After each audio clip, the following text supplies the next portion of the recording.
Luke. Concentrate. Feel the force flow. Yes.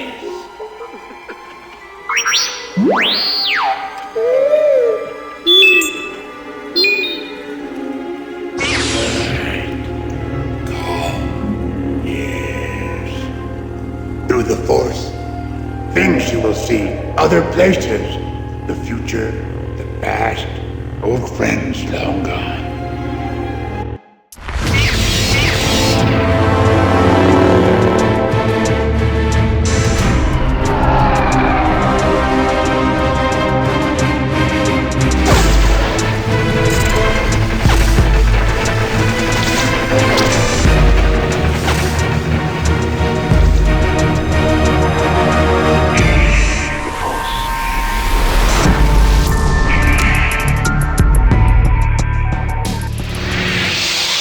What is up, everybody out there that prefers to live in a galaxy far, far away, especially over the course of the last year? I know that's where I choose to be and where I have been with this build. I'm going to go ahead and give you guys a forewarning. This is going to be a really long video, most likely the longest video I've ever made on YouTube, covering every single aspect of this saber from top to bottom. We're also going to go through some of the things I did to build it. And at the very end, if you guys want to stay tuned, it'll be a little montage of videos and clips and pictures that kind of went back and forth between Master Daria, Master Space Windu, and myself on a, kind of the behind the scenes on how this all went together. So yeah, sit back, relax, pop some popcorn, toast some buttered toast, as we like to say in the land of Plecter Labs, because this is, of course, the newest technology in the Crystal Focus X inside this, which is the heartbeat of this saber. And I'm just like blown away with what Irv Plecter has done with his board and all the capabilities.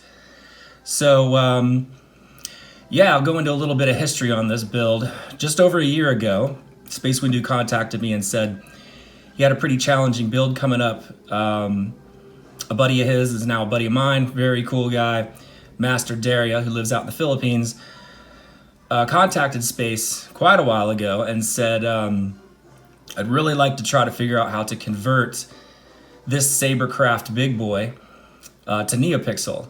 This saber was originally machined and designed and set up for like a tri-Cree setup in Hilt LED, fancy flashlight style. And so Daria wanted us to try to figure out how to convert this over to, you know, NeoPixel, of course. I feel the same way. I want all my sabers to be NeoPixel now because the technology is just incredible. So luckily I already had one of these. This is a very limited run of these sabers. Don't quote me, but I think we're around the 50 pieces maybe on the planet of this saber by Saberkraft. Their machining is insane. Everything is super precise. The threading, the finish on it. I mean, these guys are real perfectionists. And this is their first release, going back, I want to say 5 years ago maybe. And now they're about to come out with another one called the Flame that we've all been waiting on like well over a year, at least. So this is their first rendition. And just, they go all out. So Space sent me Daria's hilt, and I had been kind of looking over mine for a while, kind of trying to figure out how we're going to do this, convert it to NeoPixel, because this is not easy. So here's my saber right here. Now Daria's has been polished like about 4 times on my 8-inch rotary polisher over and over and again to bring the whole thing to a mere polish. And then we sent the main body piece up front out for gold plating, and I'll go over that when we dive into all the details of the saber. But so here's mine. This is the original release before anything's done to it. I polished mine one time on the polisher, and so you can kind of see that it needs more than one treatment to sort of get some of the polished lines out, or like, these different variations in the metal before you get the whole thing to be like a mere polish. But I mean, as you guys can see, Saberkraft just goes all out. And so Daria's buttons, his copper buttons, they're like raw copper, both the switch and the top of the switch plate. His have been polished to a mirror polish and then coated. This one was coated with This one was coated with fingernail polish because it rattled before, just like that, Daria. And so when I dipped it in fingernail polish, the whole thing, I bought like 3 bottles of fingernail polish and dipped the switch in there, and that built it up like a good 0.5 millimeter all the way around the switch so that yours doesn't rattle at all now. And then the top switch plate, I did the same thing. I coated it, and then, not fingernail polish, but I used clear enamel on it and sprayed it. So this stuff won't tarnish on Daria's version. But I wanted you guys to see like what it would look like if it wasn't polished and then coated. So the main body piece on mine is the raw aluminum, the way that it comes. This is the brass neck, super precision machined. And I wanted you guys to see, this is about a year of just sitting after I polished it, you know, really bright. So it takes a long time to tarnish to more of like a dark brass, you know, golden color. But right now, Daria's matches, you know, the main body part, because this is like a mixture of gold and brass powder that's been mirror polished and then clear coated. So the neck and the main body part look like, you know, both of them look like brass. But I didn't coat this part, Daria, on yours, because I kind of like, it's almost kind of nostalgic feeling when this starts to age a little bit, because you figure when the plasma's going through here, there's a ton of heat, you know, radiating through this piece. And so over time, this kind of looks like it's taken on some like, you know, heat treatment type of thing. I love that about it. So here's the emitter from Saberkraft. I mean, it's just crazy. Like the CNC work that goes into this is pretty insane on the emitter. This is definitely my top 5 favorite sabers ever made out there, period, on Earth. But one of the things I wanted to show you guys real quick was kind of how difficult this was. Let me go ahead and unscrew my emitter. And when Space and I were going back and forth on how we were going to convert this to NeoPixel, mine's been altered. So everything I did to convert it over to NeoPixel, I did to mine first, because I didn't want to mess up Daria's, and I knew I wanted to convert mine to NeoPixel as well. So I would try it on mine first, and if it worked, then I would, you know, go ahead and finish the machining over to Daria's. But what I had to do is before, if I unscrew this, you'll see this neck. This was one of the hardest parts of the build. This neck used to have double the heights of these threads right here. Let's see if I can get that to focus. Yeah, so this used to be like this tall. And if you look down in here, there's a lip that comes up into the emitter. And that used to be twice as tall. So that, you know, this was at the same height once you screwed it in. And then there was actually like a raised part of the metal that came out of here on the Saber. And when it was in Hilt LED, you would slide the blade over, you know, the top of the sleeve. But because we needed to go NeoPixel, I had to shave a good inch of this off all the way down inside here. And the problem we were having is if I shaved any more of the threads off, I was worried about the integrity of the emitter. And also, if we continued to shave, you would lose all the threads inside of here and there would be nothing for it to thread into. So this was the solution, was just go so far, only so far, with the threads. And then the NeoPixel connector gets epoxied on the top of this pedestal that's left over remaining in there. You can't remove any more of this height or pedestal because you would lose all the threads. So this right here took quite a while to figure out. And I actually went out and bought another piece of equipment, my micro mill. Thankfully, I love it. My top 2 favorite tools in the shed. And that's how I was able to pull this off. I put it in the micro mill and I just kept shaving down into here until we got it the right height, and the NeoPixel connector goes inside, which you'll see when I you know, go review every millimeter of the Saber. So there you go, guys. This is kind of like how I had to pull this off, how we had to pull this off, and Space and I went back and forth, and we got it done. So there it is. Let me put mine back together, move it out of the way. I'll just move it out of the way. So,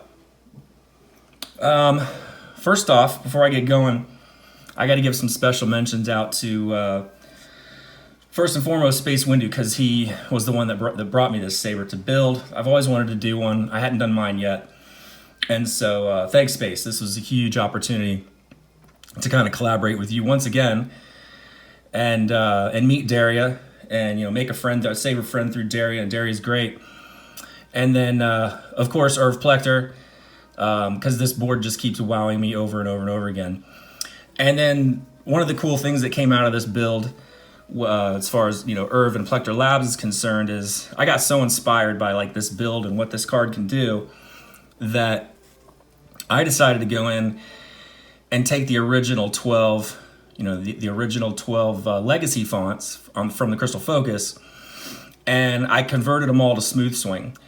So I put the whole package together, and I sent all the files to Irv for Christmas and just thanked him for everything he's done over the years with Crystal Focus. I mean, he has just been an absolute legend in this industry, as you guys all know, and builds some of the most amazing and toughest soundboards out there. So I sent it to Irv. I was just like, hey, whatever you want to do with this is fine. Of course, I'd be honored if, you know, some of these Smoothswing files made it into the configuration. And so he messaged me back and was like, wow, thank you. You know, this is huge. Yeah, let's go ahead and incorporate this into the Crystal Focus sound font package. And so Daria and Space are kind of the only two, and Irv, I guess, are the only three that have my original 12 conversions of the Smoothswing fonts, you know, in their possession type of thing. Because what Irv did was he took all the files that weren't already Smoothswing and threw my files in there. And so we completed the package and made them all Smoothswing. So everyone else who had already converted theirs was Smoothswing on the Crystal Focus package, theirs remained, and then he just used mine to convert the remaining. So now the entire package is Smoothswing. Anyways, moving on. I'd also like to thank my good friend, Master Jeff Chong, out in Singapore. He has been very patient over the course of over a year. He's waiting on another build from me. And so thank you, Jeff, for allowing me the time to complete this vision, because this is, I don't know, the course of the year, I really wanted to do this insane. This is probably the most ambitious build I've done in quite a while. And then, of course, my buddy, Master Don up in LA, I know he's been waiting on a couple thermal detonators, so he's been really patient as well. So, okay, let's go ahead and start diving into all the crazy details of this thing. Here we go. So, right now, the Saber's actually activated. It's turned on right now, and I wanted to go over first, because I'm going to do this video in sections. I'm going to start with, like, the case, and then we'll move on to, you know, kind of like the build and the inner workings and the electronics and, you know, everything that the NeoPixels has gone into the accents and stuff. But I wanted to kind of break it up in sections. So one of my favorite things about this build is the way it gets displayed. My vision for this, kind of as we went along, I was like, you know, it'd be really cool is to have a lightsaber that sits in the case and you have control of every aspect of the lightsaber while it's in the case, with the case closed, as in, like, you technically would never have to touch it. So, Daria, here's your case. Surprise. I know you weren't expecting quite this. This is a collaboration between, like, my laser cutter and some found parts type of thing with the, you know, the actual case itself, the acrylic part. It's hinged, so you can keep the dust off of it, keep moisture out of the case for the most part, so it, you know, it doesn't tarnish anything, and, you know, just keep it safe. But the thing that I love about this is between this remote control and this remote control and my iPad, or your iPhone, iPad, or even Samsung now, we have, let me pull a glove off here because I can't activate the iPad without my glove off. I'm wearing the white review gloves again, because this thing, if it were mine, I would never touch it with you know, regular bare fingers, because it's a fingerprint magnet, and the oils from your fingers will get into the aluminum and kind of tarnish it over time. So I'm gonna wear gloves through the whole thing. I'm gonna ship a set to Space as well, because Space had kind of a funny dream about this saber and wearing gloves, so I think that's hysterical. So anyways, here we are. Force Sync app, Dimitri's Force Sync app. Here we go.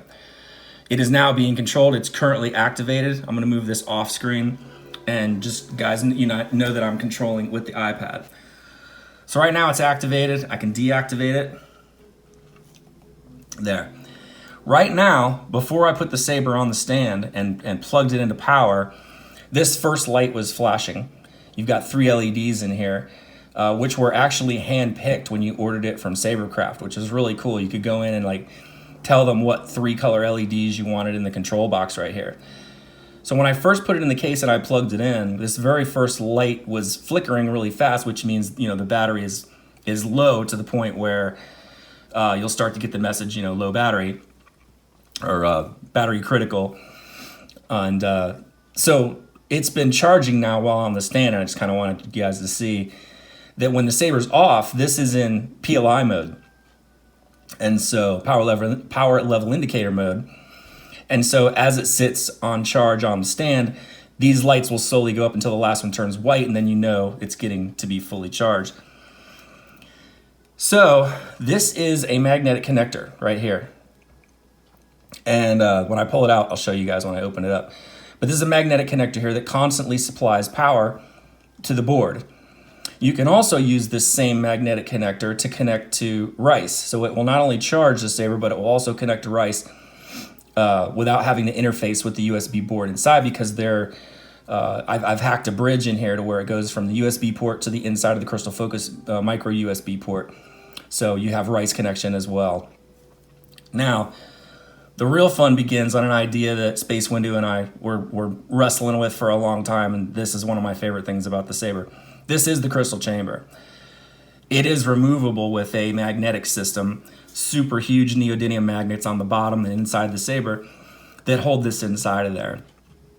The deal is that this crystal chamber has a very tiny lithium in it, almost like the size that go in these little FM transmitter type of things that go in your car and stuff. And so initially I told Space, I was like, wouldn't it be cool if we put a battery in here and you could plug a USB cable somewhere onto the outside of the crystal chamber and constantly supply power to this and then control it with, the remote control. So right now it's independent with this remote control LED. I can make it whatever color I want. Red, green, blue, all the variations of the rainbow. We've got effects in here. And then I can go white, or I can go color spectrum mode type of thing, where it's just rolling through the colors. But so Space came up with the genius idea. He was like, what would happen if somehow on the 6-pin connector, because I used Dimitri's 6-ring 6-pin connector on this, how cool would it be if we could charge the mini lithium in there with the bigger 18650 Saber battery on the inside? And so, I started thinking about it and drawing up plans and finally figured it out. So well done, Space. That was an amazing suggestion. I love that idea. So this crystal chamber unplugged from its USB power, because it also has power supplied to it inside the case via another magnetic USB recharge. And when you unplug that, it's independent, and the miniature battery takes over and starts powering this remote control 3-pixel LED array on the inside that's at the top of the crystal on the inside. So that's one of my favorite things about this Saber, is that this crystal chamber almost has like a life of its own. And even when you remove it from the Saber, it continues to function. It continues to have a heartbeat. It's continuing to emit the force. So there's that. As far as the other remote control goes, so technically you have 3 remote controls, including your phone. And then you have this that controls the case. So we can do anything we want in the case as well. If you want to go, oh crap, the Sith are coming. Luke Skywalker, Return of the Jedi green, which is kind of what we're going for here. Then blue and all your different, and this even has like, it'll jump to music and all kinds of cool stuff. So for the next part, we're going to leave it in Luke, Return of the Jedi green. Get the remote controls out of the way. And so, I guess when Daria contacted Space Windu about this, he said, I really want to do, some type of high-end, almost like Luke legacy Saber. And so over the course of the year while I was building this, I was thinking to myself, it'd be really cool to do some type of like Luke Skywalker retirement Saber if we're going to do like a legacy style Saber. So to me, that's what this is. Let's say at the end of, many years after Return of the Jedi, Luke decided that he was going to like build his ultimate Saber. And he knew that he wasn't going to go out and duel with it or anything a lot. He would kind of just use it for Jedi practice training. when he was leveling up to, like, say, a Grandmaster.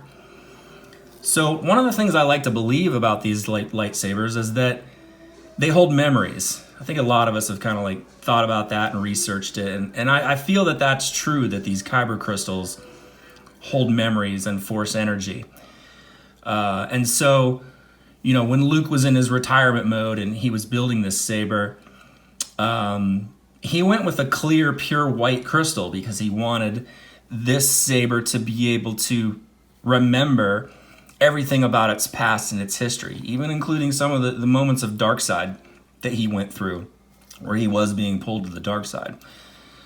So that's kind of how I feel this saber came to be. This was Luke's vision for his final saber that, say, we never really got to see. This was sort of his private thing from his private collection, you know, that he used to train.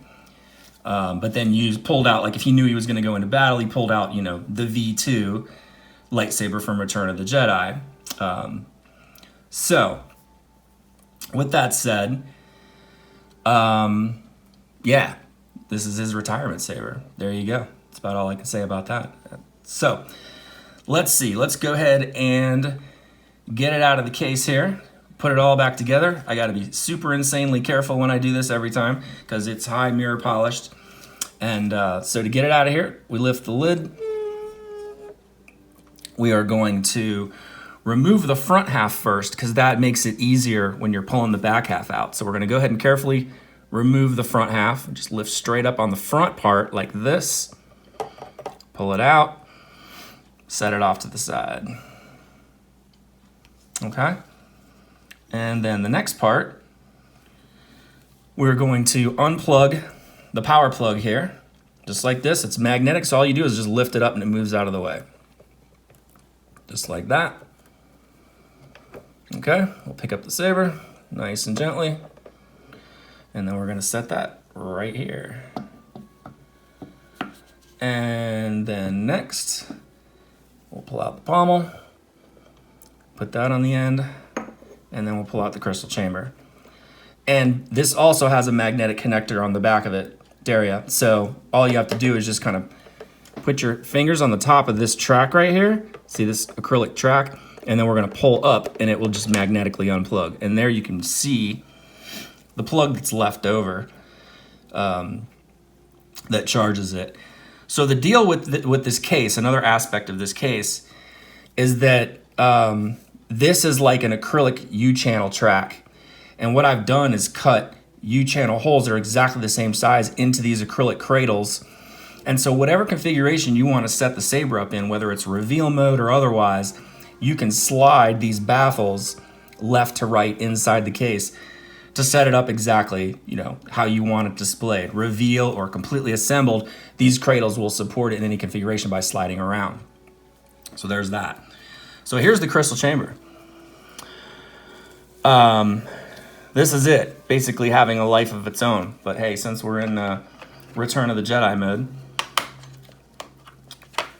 in the case, then well, of course we gotta go that way with the crystal chamber in green. So here we go.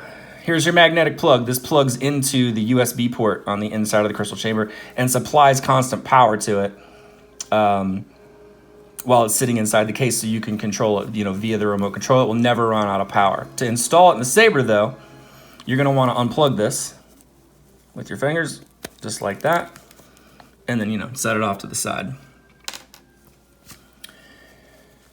So yeah, you got to take this out before it'll go inside the saber. Let's see, crystal chamber. Let's start from the bottom. So this is Dimitri's 6-ring, 6-pin connector. And this right here is a monstrous, it's about that thick and this big around, neodymium magnet. There is one inside the crystal chamber and there is 2 inside the hilt. So they're all lined up. So when you put this thing in there, it really grabs. I don't care how hard you swing the saber or smack it, or, you know, it's never coming out of there, even with the pommel cap removed. You have to give this a good pull to get it out of the back of the saber. It's insanely secure. So this is Dimitri's 6-pin ring connector that controls all kinds of different various things in here. You've got pins in here that control one of the Space Windu Industries blade chips. And to check those out, they're amazing. Space Windu's got some crazy stuff online. Go to civilizedsabers.com if you want to check out his blades. Best blades in the galaxy, hands down. And I use a lot of his parts for these builds because he's the only one that makes like a neopixel array, like a blade connector that has a pixel in the center of it. And that, when it's plugged into the Saber, that's what lights up the bottom of this crystal with 5 pixels. The top right now is being illuminated by the remote control pixel array with 3 pixels at the top. And yeah, that's built in there as well. You can kind of make out the infrared receiver right there for the remote control, a little black piece right where my thumb is. So that has to be exposed to be able to use the remote control in the crystal chamber when it's out or exposed even in the end of the hilt. So we'll go ahead and start at the bottom here. And I had to put a healthy size heavy duty power switch in here. Because what'll happen sometimes is when the little tiny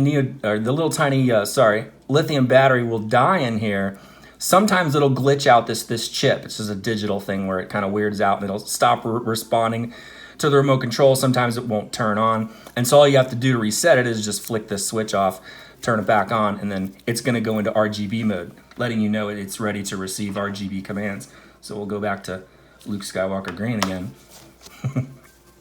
So that switch is in there. And what I had to do was, this is the micro USB charge circuit that powers the little lithium in here when it's not installed in the Saber. When it's installed in the Saber, it actually uses 2 of these ring connectors in here to charge the battery from the 18650. So when this is plugged into the Saber and your power level indicator is all the way up on white, which would be the last light here, it's still charging. Matter of fact, I should probably put it on the charger while I'm talking, because we're at about 3/4 charge right now. But anyways, the USB connector is permanently built in here for permanent power. When you plug it in, when it's in the case, you're gonna see through this, like, there's like a little bit of extra acrylic in here that you're gonna see the state of the charge. It'll be red when it's charging. You'll actually see it illuminated through here. Let's see if I can do it right. Well, no, I have to plug it back in. I'll do that later. And then when it's fully charged, this ring will turn to green, showing you that the little lithium in here is fully charged. So I got in here and did a bunch of mill work on my new mill. There's actually some little wires I exposed that connect to the second speaker. This, by the way, has 2 28mm bass speakers in it. Both of them are firing this direction out the end. So the one in the inside is the same orientation as this one right here, which creates what they call an isobaric bass chamber. If you look at these like they were 2 subwoofers. I used to build subwoofer boxes back in the day when I was installing car stereo equipment. And what you would do is you would take 2 speakers and face them in the same direction. Put them inside, a super tight box, and the energy from both of them moving in the same direction would, pretty much double your bass. So when this, and then the other 28mm speaker is inside of this section right here, just above the charge circuit. And then you have an air gap in there so the speaker can move. And then right there is Space Windu's, Space Windu Industries 5 pixel array right here. So what's nice about this is these are 2 28mm bass speakers wired in parallel, which gives you an overall 4 ohms, and then you can crank the crystal focus all the way up to 100. You never have to worry about blowing either one of these speakers when you're using the Force Sync app and you crank it up all the way. Right now I think I've got it on like 85 because some of Jesse Kirkbride's fonts from kyberphonic.com, his fonts are really insanely optimized and loud. They're my favorites. So I actually had to turn the crystal focus down just a little bit to make his fonts the clearest, because most of those are at the beginning of all the sound banks, and those are my favorite. So yeah, again, we went all details in here. This piece right here, from here to here, I had to go over to my buddy's house, Master Mad Jack. He has a full, I call him Master Mad Jack. He has a full-size lathe and has been teaching me how to use the full-size lathe pre-COVID. Of course, we couldn't do much over the last year, but before that, I brought this over to him, and I needed a piece that would go in here that had a super thin lip that would mate between these two, and then I milled and drilled and tapped 3 set screws right here, and so this is serviceable. Once you remove these 3 set screws, then this will separate, and you can you service any part about it you need, and the crystal chamber will slide out. This speaker, everything, it's fully modular, fully serviceable for any reason down the road. So thank you, Jack, for helping me with this piece right here. This was incredible. And so after we built the cylinder, then I came in and did all the mill work on it and just added crazy little greeblies. And one of my new favorite adhesives is, believe it or not, clear fingernail polish. So some of these things right here and here and here all held in with clear fingernail polish because it doesn't tarnish the metals. It's actually a really good adhesive. That's actually what's holding these 3 bars in here. And these have been in here for 8 months and haven't even budged. So pretty incredible stuff. So as we move up, we get past the 5-pixel array chip in here. This is a gold-plated part that I've had forever when I was importing tons of vape parts. So this is like a gold heatsink, gold-plated heatsink for like a vape machine. I don't use those, obviously, but they make great crystal chamber parts if you can find them, because it's getting harder to find some of the crazier made stuff that's made overseas. But this is something I've had in the collection forever. And then, we put some different, bars inside of here. And then these are actual copper plated, like bright plated discs in here. And I wanted to go with a kind of a enclosed look to this crystal chamber instead of like, the usual open sea type of thing. And the other reason I kind of had to do that was if you were to put these discs that are almost like rose gold or copper plated, like to a mirror plating, if you were to put those in the mill and open this up to like a sea washer, it will start to damage the plating, and the plating could peel off. So it was real important that we kept these enclosed and solid like this, and it adds a super cool effect. I don't know if you can see that on camera. Let me shut it off real quick. I'll go through the rest of the chamber so you guys can see it off. There we go. So Daria wanted a big, huge crystal, really clear quartz crystal in there. So I pulled out one of my 3 that I really liked, and it fit in there perfectly in the diameter, no jiggling. Everything's super rock solid and secure in here. And so one of the things about this build from top to bottom, including the hilt and the rest of the chassis, is that everything is plated. It's either plated or mirror polished, the aluminum part of it. And so if you were to handle this, the aluminum part of it, if you were always to handle this with gloves, it would retain this mirror finish forever. For a very, very, very long time. I don't want if I want to say forever, but for a very long time. But all the little intricate parts in this build, this gold plate, all this stuff in here, it is plated metal, and so it's never going to tarnish. That type of stuff inside the crystal chamber and on the chassis is gold, is like going to keep its mirror polish forever, for life. All right. So then we get up to the top here where the remote control 3-pixel array is inside of here. And then, I did some mill work through here, added some little tiny brass pins everywhere throughout the build. We did like every other slot. And then this is the outside 28mm bass speaker in here. This is a ring right here that will unscrew. This will unscrew and release this speaker for any reason if you need to in the future. These speakers are bulletproof. This is a little golden find that I found online of 8-ohm bass speakers, because they're kind of hard to find, so that you can use 2 of them in a hilt, because you can't do that with 2 4s. And these things are super tough. I've literally been using this saber to make and master all of the fonts that I did for the Plecter Labs Crystal Focus. This saber's been used for the last like 8 months, non-stop, just, you know, making the fonts and testing it. And these speakers are just rock solid. They're amazing, even with the volume all the way up. So the last detail about the crystal chamber is this right here, from here to here, is a flashlight. It used to be a flashlight, and it was actually powder coated like silver, and so I stripped all the powder coating off and then polished it on my polisher.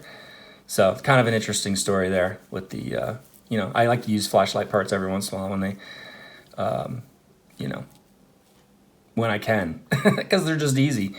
Oh, and then one of the other things is Space Windu sent me a drawing of his vision for the crystal chamber, which was amazing. I'll actually show that at the end with the different videos, and the compilation at the end that you see. I'll do that.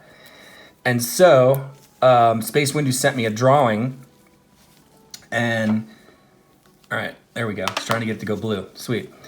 Space Windu sent me a drawing, and what I loved about what he sent was these 3 windows that he had in here mimic the design on the control box on the Saber. So, I mean, just a genius illustration. As I can't do this kind of stuff as far as the drawing stuff goes, but if you see here, you flip this up, this right here kind of mimics. There you go. See how the control box has that like angle, that really cool angle to it with the power switch. So we mimic that in the windows of the crystal chamber. All right. That pretty much covers the crystal chamber. Let's go ahead and move that off to the side. Or we can just put it in here and have it chill out and look cool. There we go. Oh, magnet grabbed it. All right, let's put it here. There we go. So let's move on next to, I always like to start at the bottom, so we'll go over the pommel real quick. Yeah, I mean, the machining on this stuff is insane. This, to me, I was telling Space, reminds me of like a Ferrari or, you know, a Lamborghini wheel or something like that. It's just, the CNC work, they just go nuts.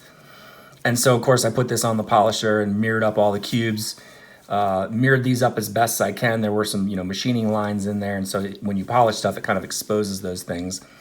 But I polished it pretty good, and I didn't want to go too crazy because they had, when they did the original machining, I don't know if they sandblasted this part to kind of rough it up, but I like the contrast, how it's like shiny and rough, and I wanted to leave this, so I had to be real careful on the polisher that I didn't get down in here. But the tops of the cubes and up here in the ring are mirror polished, but I mean, what an amazing piece of metal they've artistically cranked out here. And of course, you know, the threads are just insanely smooth. And, you know, here's the inside of it. Makes for an amazing bass chamber. So there, that covers the pommel. And then we'll go ahead and dive into the hilt part of it. So here we go. Here's your connector inside of there. And when the charger is connected, you'll actually also see the status of the 18650 inside of here when the charger is connected. Let's see if I can get it in there real quick. Let's try it. No, I got the wire set to a certain length. Let's try it here. There we go. Give me a little more length. We'll tip this up. See if I can plug it in. Nah, it's going to be too difficult to do the length of it. I'll do that later. So anyways, when the charger's plugged in, you can look in here, and this will either be red or green, depending on the charge status of the 18650. Then on top of that, you also have your PLA on the outside, and then it's programmed for different special effects when you fire up the Saber and stuff like that. Here's Daria's copper polished clamp card button here, and then the power switch, and then again I dipped this one in fingernail polish and then sprayed this one with enamel because I needed this to be thicker, and now it doesn't rattle anymore. Super snug fit. Here's your magnetic connector that luckily just barely fit into the port on the top. I love that about this build. And then I made a custom magnetic, you know, the other end here that plugs into the top of it very easily and supplies power to it. This was a decision the 3 of us made. Daria, Space Windu, and myself. These lights right here are the 8 SMD miniature lights on the crystal focus that I soldered on there, and I did a combination of blue and white to match these lights here. And so when you fire it up, and we don't have any sound, ooh, let's just go ahead and plug in the crystal chamber. Why not? And then we'll have sound. So yeah, you literally just hover this in here, and any orientation you want. You just slowly, let's see if I can do this on the back of my hand. Oop, let's see if I can do this on the back of my hand so you guys know I'm not cheating. We'll do it right like this. You guys can see, whoop, it keeps grabbing. Let's do that again. Slowly bring it into place, and you'll see it lift just like that. And there. So that's how strong these magnets are. It literally lifts this chamber up from like an inch away. It's pretty crazy. So we got sound now, and let's go ahead and fire it up so you guys can hear this thing, right? And see all the lights right here and through the crystal chamber. Let me go ahead and shut off the remote control part of it. And so, Daria, what I did was the crystal chamber is wired to the LS2 pad on the crystal focus. Right now, the crystal focus X, the LS2 pad is set up to only be able to have the capability to do delayed Quillian type of ignition. And so right now, the current state of the programming of the crystal focus X until IRV updates the LS2 pad is it technically mirrors the blade, but it kind of powers up slower than the blade because it is technically a separate type of thing on a separate channel. So this is wired to the LS2 separate channel pad. When he unlocks all the features of that, we'll be able to do a lot more colored effects in here. So because I wanted the crystal chamber to do something when the Saber was powered off, I connected it to one of the 8 accent LEDs, and you can see it's flickering in here, and it's mirrored to that one. And so what it'll do is this is on font 1, and as you go through the fonts, this will start to pulse slower and slower. I made the delay longer and longer and longer. So every font you go to, and I think now we're up to 57 maybe, the closer you get towards the end, this will start to pulse slower and slower when the Saber's off. That's how you know you're moving through the fonts further and further. So, and then also we have accents up in here that are connected to the LS2 pad, just like the chamber. So here and here mirrors, and then the blade is, you know, on LS1 for its own kind of independent thing that it can do. But yeah, let's go ahead and fire it up. And this is the first font, and I'm going to do a separate section on just the fonts. I'm not going to go through all the fonts now. Later in the video, I'll go through the entire font package type of thing, so you guys can check it out. There's so many, so that would take up a lot of time, and I know you guys have seen a lot of font stuff. What I did on the programming on this was, just real quick, was set it up so that the fonts go in the order of the movies of the original trilogy.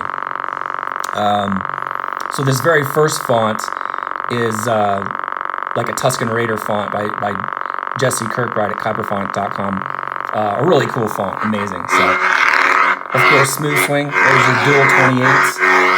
I don't know if the microphone on the iPhone is, when I'm videoing this, is compressing it. It may be, so you may not be hearing it as loud as you normally could, but it's blisteringly loud. I love it.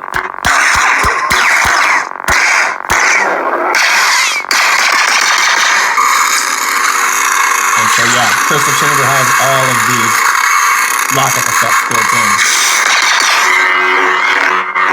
And so, we'll just do this one real quick. Every single font up through, I believe, Crystalline Workshop, before Crystalline Workshop, or actually right up to Crystalline Workshop, sorry, when you double-click the power button, it will play the audio file on the inside. So every sound font has a file attached to, whether it's music, a scene from the original trilogy, the audio part of it, and so I did this on font 1. Well, there are 2 banthas down there, but I don't see any. Wait a second. They're sand people, all right. I can see one of them now.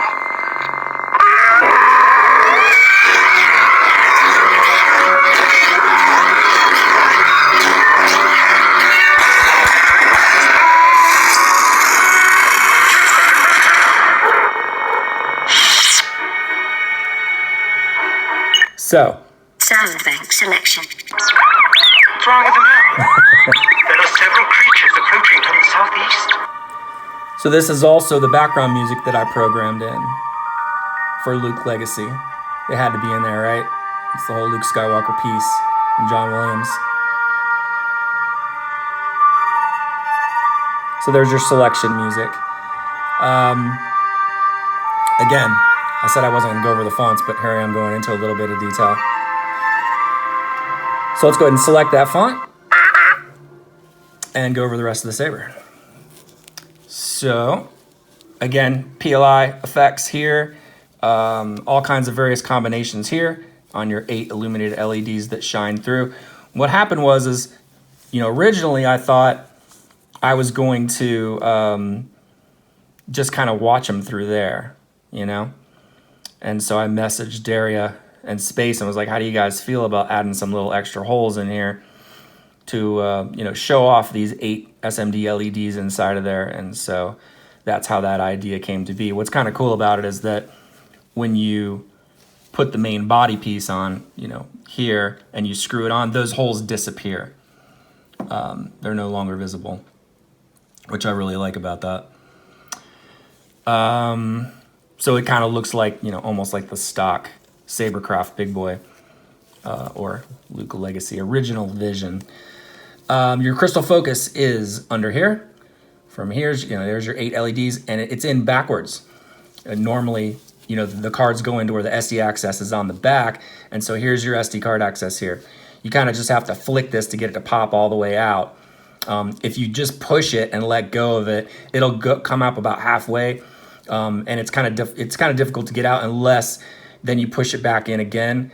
Maybe I'll show that later on in the video. You push it back in again, and you're just going to kind of flick it really hard, and it'll come flying out of there, no problem, in this space right here. I'm sure you guys are seeing the Feezy chip for Dimitri's Force Sync app right there. Love these things. I had to use the smaller one. There was no way to get the bigger one in here, but really the only difference is antenna range, which with this in reveal mode opened up like this, it's no problem. This actually, I'm getting about 20 feet of range off of this when it's in the case, because it goes right through the plastic of the case as long as this is exposed. Let's see, we'll flip around here. Here is your battery. 18650 is inside of there, and then I covered it with laser etched stainless steel covering. In a few years from now, if I'm not the one that services this Saber, which I imagine I will be, but however long this 18650 lasts Daria, and I put a really good one in there, it's a 15 amp high drain keep power, so this thing should be good for a very long time. I'm thinking 4 or 5 years. And the fact that, Daria, if you display it on the stand with the Crystal Focus X powered up all the time, and you can do that, by the way. It doesn't hurt the board at all. These electronics are just as solid as like your cell phone type of thing. So you can leave this powered up, which would leave this battery topped off all the time if you wanted to. And so in the CFX manual, Irv actually talks about supplying constant power to these via like a power plug and mounting this inside like a mannequin. If you were to do an Anakin mannequin or Darth Vader or Luke Skywalker and have that mannequin have a lightsaber, you could actually put, and let's say, it was just going to be a simple lightsaber that didn't have electronics installed, you could have this card externally connected to a speaker type of thing that you use on display at a convention or, your store type of thing. So these things can have power to them all the time. It does not hurt them just to sit there powered on 24/7. So there's that. If anyone other than me needs to service this, what you have to do is you just get under here with a really like pointy tool or super thin regular head and pry this up. This from here to here and here is just, it's like a wrapped press fit inside of there. You would peel this up, pull it back, and then you would expose the battery underneath. And then the wires, kind of run all through here, down the sides and up into the card and are covered here. So then the next step you would do is take out these 3 super tiny set screws right there, there, and there on top. And once you do that, it releases the NeoPixel retainer ring right here, Dimitri's connector. It releases this. This will move out of the way and will be connected to, you know, the 20 gauge. I did 20 gauge OFC copper throughout this whole build. Single strand, super nice copper wire through here. So whatever blade you guys go with, you know, dual star, it can handle it all. No problem there. It'll handle the amps. But this would move out of the way. And then there are banana plugs underneath here, brass banana plugs, like gold-plated ones, that you would unplug, and then the permanent battery slides out, and then you get another one slide in, and you have to reuse and solder the banana plugs and service, you know, the end of this that way. Now, I'm hoping that you can get in here and see this. Should have busted out the flashlight for this. It's kind of dark. But what you'll see inside of here is the original heatsink that came with the Saberkraft Big Boy. It's a really cool looking heatsink that's got, you know, some really intricate machining in it. And I just put it in here for fun. Obviously, you don't need a heatsink for a NeoPixel connector like this or NeoPixels. But I kind of wanted you to be able to look inside these windows all the way around. There, you can catch a glimpse of it. Of the copper all the way around. And then the light emits out. You have a single 5-pixel NeoPixel array that's upside down underneath this section right here that illuminates, and light comes out super bright out these windows and not quite as bright out these windows because I backed it with, excuse me, like a gold backing inside of here. And so the way the battery and everything, the electronics and the wires sat in here, the gold backing kind of sits up against these holes, and then it's more exposed on this side. So this side's really bright when you light it up. Well, let's just check it out.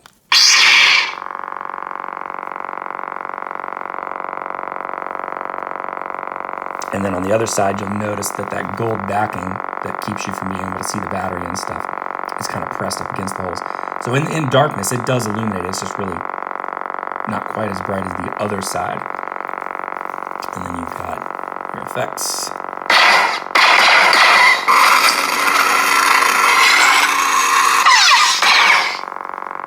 And then, yeah, we'll get in here and see if you can see that copper inside of there. And then, of course, we went crazy on the mill. Everything that you see in here, the hardware, these guys, all the pins, this, everything is plated, chrome plated, either chrome plated or gold plated. These are electronics pins that are gold plated. And so this stuff will never tarnish. It'll always be mirror polished shiny. Same with these guys right here. All this will retain its mirror look to it. But yeah, this was my brain on the micro mill right after I got it. I was like, I gotta learn this thing and just go nuts on it and have some fun, and so this is what came out of it. The very first chassis off the micro mill. All right, let's shut it down.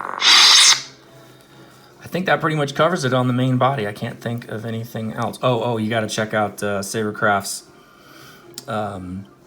their insane cover tech wheel. I mean, these guys are nuts. There you go. Yeah. Good stuff. All right, so I'm going to set that way out of the way where it's not in the way of anything else as I'm moving these parts around. And then we'll go over this part of the thin neck.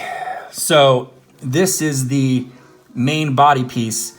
The other night we did a show on Space Windows channel. We were talking about, you know, kind of the process we had to go through, you know, to get this to where we wanted it. This has had multiple plating jobs to try to bring it up to the standard that we wanted to do to make this a Luke Grandmaster Legacy Saber, and I feel like we achieved it. It was a bit of a roller coaster, but we got there. Plating on aluminum is not an easy thing to do. It's actually really difficult to find anyone that can do it, and so we finally pulled that off, and that was nice. So. Let me just go ahead and unscrew this, get this out of the way. Super happy with the way that part came out. And again, lots of threads with Saberkraft. So we're going to unthread this and then show you what I did on the thin neck part of it. Okay, move this part way out of the way. Don't want anything to happen to that. So put this on the mill when all of this was separated because I used epoxy through the entire neck in here, like 3,000 PSI epoxy is flooded on the inside of this neck, so you can no longer unthread these pieces, Daria. They are permanent. They're not going anywhere, which is a good thing, because the wiring starts here with this 3-ring blade connector, which was I used my mill to recess this so it's smooth all the way across. And I actually had to buy myself a couple millimeters to get the chassis to fit where I needed to. So this is how I had to do it, was recess this, or make it flush. So again, you've got your 20 gauge OFC copper wires that run from here to the emitter. And then I don't have my tool with me. I'm gonna have to show you that later, but this is the custom blade plug that I made so that when Space gets this saber and starts fitting it for the most amazing blades in the galaxy, for Daria, he can use the specs on this blade plug because it has to be recessed. When I come back after I pause the video, when I take a break and come back for the next segment, I'll pop this out and show you guys, the inside and how this works. Because it has to take a very specific custom blade to make this happen. It's recessed because of the way that connector sits up on a pedestal in there. But let me go ahead and just assemble the saber so you guys can see it complete. We will put this back on now that you've seen the NeoPixel 3-ring connector on the inside. This is why the gloves are crucial. All right, and then let me grab the saber, and I'm gonna do this off camera because I do not want to scratch anything. There we go. And it's probably rather boring watching me just screw a lightsaber together. So here we go. Thin neck and main piece screwed down, and then we have the pommel. And then I'll do that.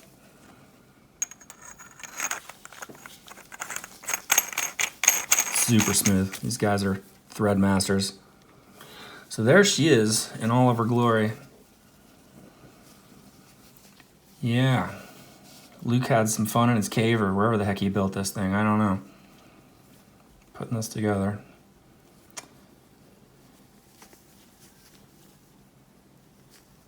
Just the copper bits just really set it off.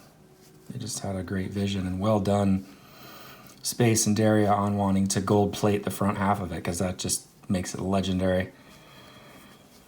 Okay, so I'm going to set the saber down, and actually, kind of a tip, Daria, is if you don't ever want to take the chance of scuffing this or here, because if you were to, like this is a plastic sheet of TV screen that I'm using the video on right now, so it won't scratch anything. But like if you set it down like this, you do take the chance of scuffing any one of these surfaces or the cover tech, or denting it if it gets set down too hard, because this is aluminum.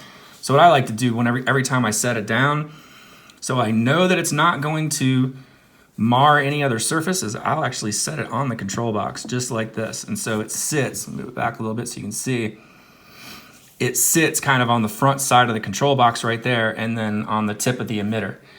So all this stuff is like up off, of the table, and you never have to worry about scuffing it or anything when you're setting it down outside of the case. Again, as far as the case goes, you've got these raised areas here on the cradles. You want to be really careful when you set any part of this down into the case that you perfectly center these and slowly, gently drop them down into the cradles, each separate piece, because this is aluminum, and it is one of the softest metals, other than maybe copper. But yeah, that covers so far where we're at. Next, I'm probably going to come back and go over the fonts. All right, see you guys soon. All right, guys, we are back. We're going to go over most of the fonts in here. About the second half of the fonts I'll probably leave for Daria as a surprise, although he knows about quite a few of them. But I wanted to go over some more details real quick on the case that I didn't go over before, which was, if you notice, there's Arabesh down here in the front of it. And that says, the Force is strong in my family. You have that power too. So I thought that was kind of appropriate for this case, being Luke Skywalker Legacy Saber. Get my other glove on here because I had to start recording. And then also, Daria, I wanted to let you know, when I was cutting all the different pieces for the case, I made you some extra pieces for the front. If, say, you just want to go with the clean look, you don't want the airbrush on there, I made a plain like placard for you, and so I'm going to include these two guys right here, and that you can replace like the airbrush with, so you can just go plain if you wanted to. And I wanted to let you know that all of these little parts here that go around the outside of the case, just these strips, I have left the clear plastic protective coating on here because I'm going to ship it assembled, but then like, you know, lift up the tracks here and, you know, put padding underneath all so nothing can scratch anything while it's in motion. But yeah, if you want to make these shinier, you can just peel the protective coating on and then they'll be like crazy mirror. So there was that. So as you can see, while we were on break, our Saber charged all the way up. The white light is on at this point right here. And we've changed the case over to Jedi blue because that's the other coolest color, right? And my favorite color. Couple of things I wanted to go over before we jump into the fonts was I never got to show you the blade plug. So let's go ahead and unplug the power cable. But another thing I wanted to show you when I go to unplug the power cable, I'm going to take off the pommel and I'm going to pull out the crystal chamber, and then we're going to look down inside the Saber. And I want to show you the 18650 charge status light in the inside that we didn't get to see before because I had to extend the charge cable out. So we're going to pull this out. And then right now you can see it's dark in there. And so when we go to plug this in, unless it's fully charged, fully charged, once we plug this in and I tip it up, it's actually still taking a tiny trickle. It's probably down to the last part of its charge, but that's red. If you want to check the status while say it's on display, you can look in the end of that and see what the charge status is. And then it'll turn to green when it's fully charged. So I'm going to unplug that and we will move forward with the emitter part of it. Let me put the crystal chamber back in.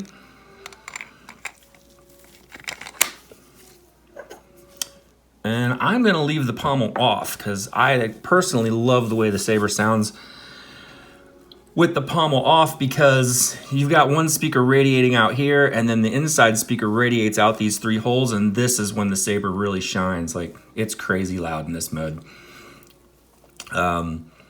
So let's get out my tool here and unscrew the blade plug like so.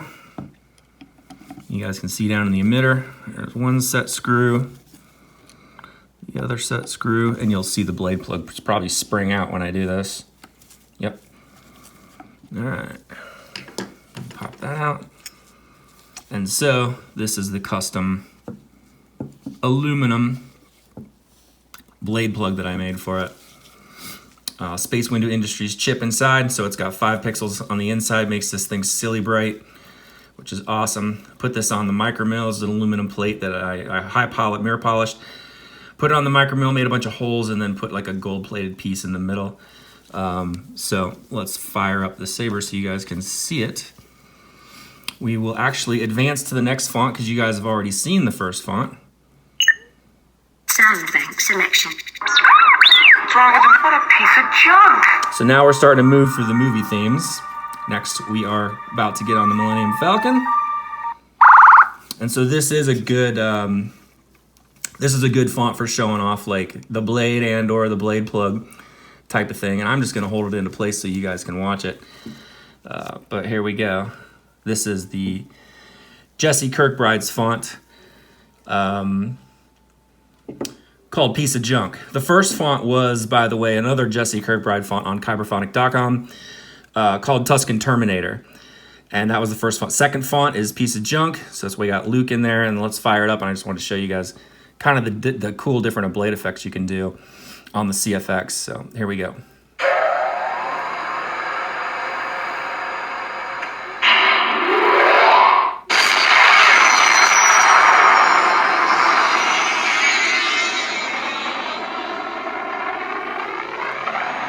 slow change over to Falcon rocket power blue.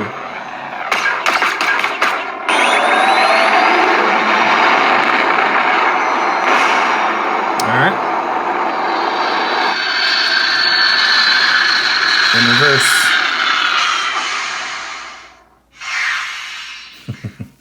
All right, blade plug out. And then I wanted to show you guys what I did with the other second Dimitri NeoPixel array on the inside, one of his blade connectors. So the inside, if you guys remember when we were showing the chamber, just shows kind of the raw pixel array, the NeoPixel Dimitri Shitak Custom Works pixel array. There's two of them in this Saber. I didn't want to see just the raw pixels on the end of this, so Dimitri actually recommends using his frosted insert on all of these because it protects the pins a little bit more. So instead of doing that on the end, I took some TV screen, which is the actual material that I'm videoing on right now. This is a thin piece of TV screen that has a really cool prismatic effect to it. And I found out I could cut it on my laser cutter, and so I've drew up the plans and cut out the different brass pins, the perfect sizes, and then just use little dots of glue on the tops of the pixels and put in the NeoPixel array. So that I wanted it to look like aluminum was the effect I was going for. I didn't want to see the raw pixels, right there in front of me. I wanted it to look like it was a continuation of steel with, brass pins that would maybe emit the plasma. So that was my goal. And then when you fire it up,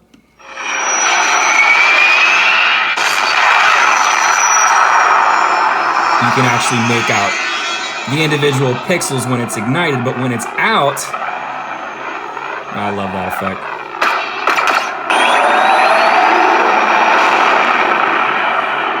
But when it's out,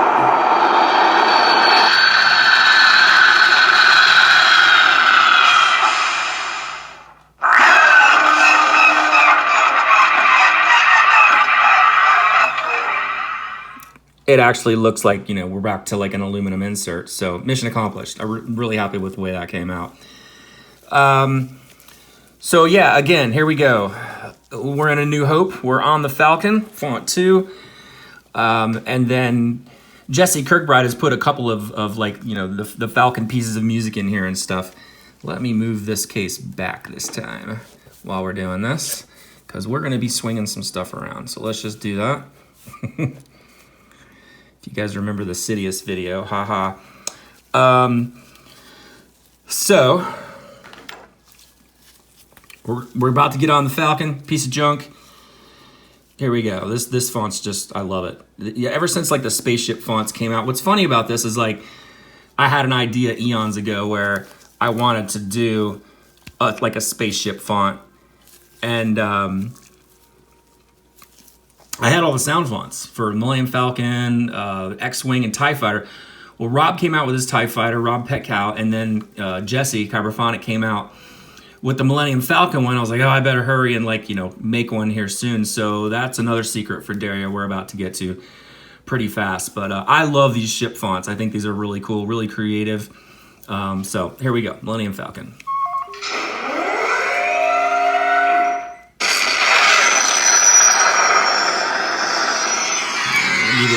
I'll give you the loud preview. Yeah.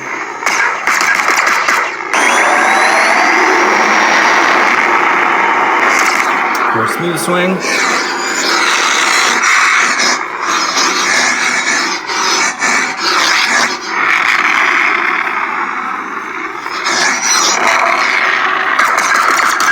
Now, when you double-click the power button, this is what reveals whatever's in the audio folder inside that specific font.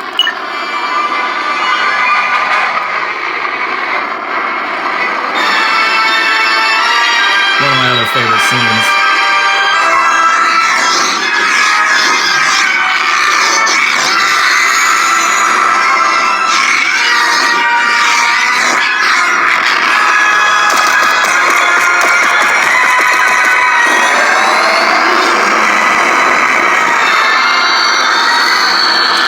Down. So I think there's 2 tracks in here. Let me see. So to get to the next track, you're going to just hit and hold the power button, and that'll take you to the next track inside. If there's more than one track inside the audio folder, in the font folder. Yeah, all good Falcon scenes, right? Okay, so let's go back into Soundbank Selection. into our sound. Piece of junk. Sound selection. We're moving out of, so we went from fighting Tuscan Raiders to into the Millennium Falcon, to when Luke is training on the Millennium Falcon with Obi-Wan for his first time with the lightsaber. And so this one is another one by Jesse Kirkbride called A New Hope Training. All right, so you activate this one. Oops, not bad. We'll just reboot. There you go. Gotta select it, right? We'll go into Soundbank Selection. Soundbank Selection. What a piece of junk. Your eyes can deceive There you. we Don't go. trust them. A New Hope Training. I suggest you try it again, Luke. Also Kyberphonic. This one's just nice. So you can hear like some of the Millennium Falcon background noise, the computer's running.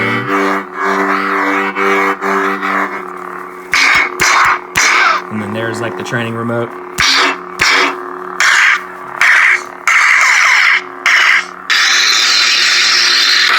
And I went with like a light blue, like you see kind of on the Falcon. Sometimes it's white, like a light, almost washed out blue. And so what Jesse's done with the audio track was genius, is when you double click the power button, it starts up the training remote. So there you can hear it, kind of gets up in the air, starts flying around. Very cool stuff.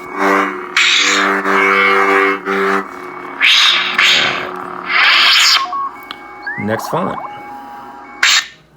Soundbank Selection. Your eyes can deceive you. Don't trust them. Are you alright? What's wrong? I felt a great disturbance in the Force, as if millions of voices suddenly cried out in terror and were suddenly silenced. I fear something terrible has happened. So this is my version of the training remote font, and I called it Flying Blind. And so I've been kind of working on this for a couple years now, on and off, just tweaking it, always trying to improve it. And what it is the audio is directly ripped from the movie. So it's a very kind of 1970s kind of sounding font. And so here we go. You got two different kinds in here. You've never heard of the Millennium Falcon? Should I have? It's a ship that made the Kessel run in less than 12 parsecs. All right. So here we go.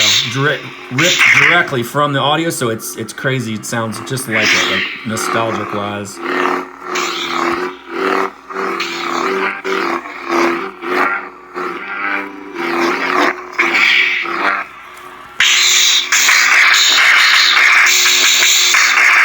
And then grab the different lockup for it.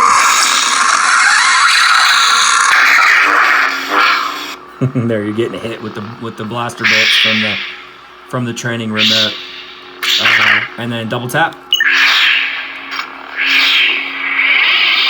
So what this Are you alright? What's wrong? is the entire scene on the Falcon where he starts, training with the remote called Power Down the Cried out Saber. in terror and were suddenly silenced. I fear something terrible has happened. You better get on with your exercises. So this is the entire sequence, right up until they have to go Well, you can forget your answer the troubles Alderaan about alarm. slugs. I told you I'd All outrun. right, next font. Soundbank Selection. Are you alright? Die.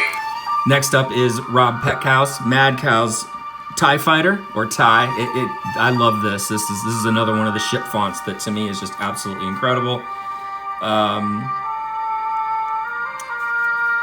So I was telling Space and Daria the other night on the Space Windy channel, we were talking about this font. And this for me is like one of the coolest scenes ever, because I was, big time into video games when I was a kid, and they had lots of these video games out that were, kind of shoot 'em up video games back in the day for Star Wars. And so the Millennium Falcon scene where we're in the gunner chairs is just amazing to me. So I kind of added my own audio track to it to sort of add to this effect. So I absolutely love this. So here we are, TIE Fighter mode. So cool.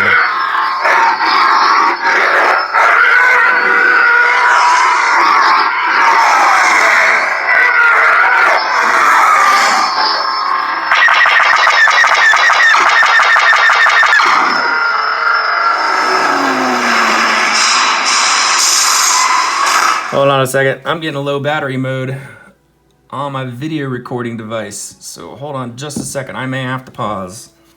All right, looks like we had a little bit of micro technical difficulties. The battery on my phone died, so we are back with it plugged in. I've never ran a battery dry before while videoing, so that tells me this is definitely gonna be the longest video.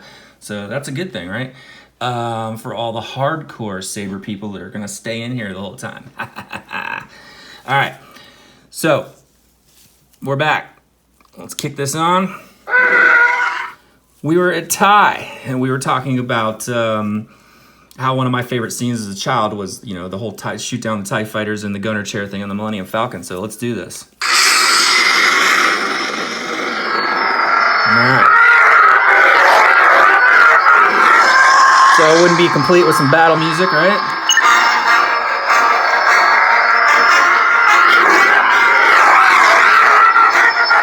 Trying to give that effect.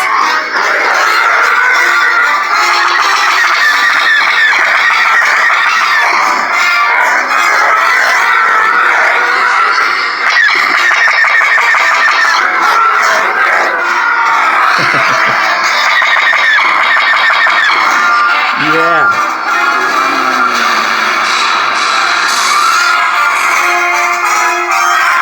All right, next font. Soundbank Selection. All right, Daria. So here you go. I think you sent a message to Space saying, wouldn't it be really cool if somebody did a TIE Fighter version of this with R2 and everything? So I did it, man. There you go. That was a great idea. I wanted to do the TIE Fighter font one day. And so I ended up doing the X-Wing. So I guess, yeah, here we go. X-Wing. It's called Jad's X-Wing. We're about to get silly here. Okay, next.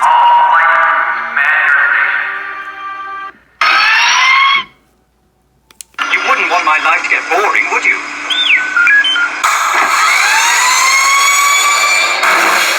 I just realized we need to take this thing apart while we're showing this off.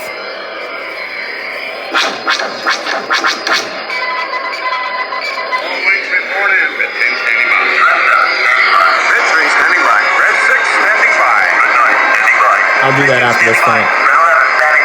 Red 5 standing by. Lock gas plaza in attack position. Alright, so here's the lockup.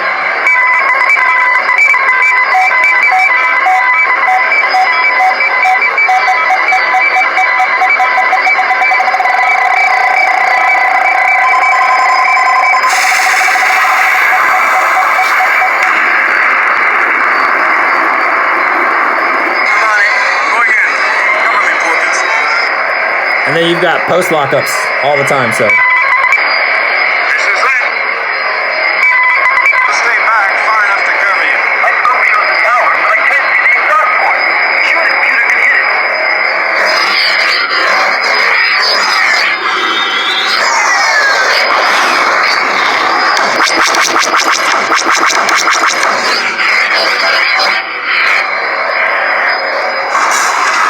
Great shot, kid. That was one in a million.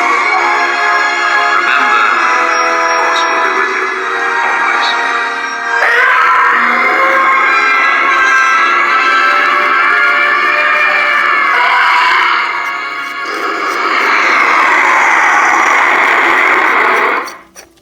Alright, so there's the end of that font.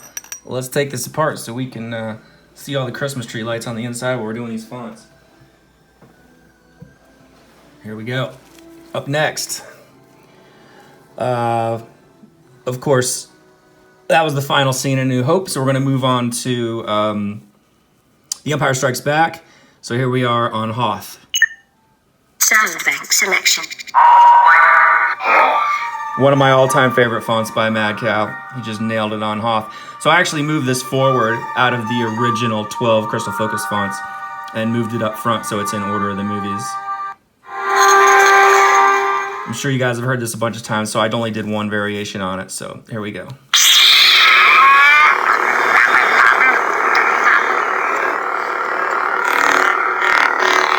So this is my Smoothswing in there from the original package I sent to Irv, just because I was like kind of on a roll and doing all of them, but this is the audio for it.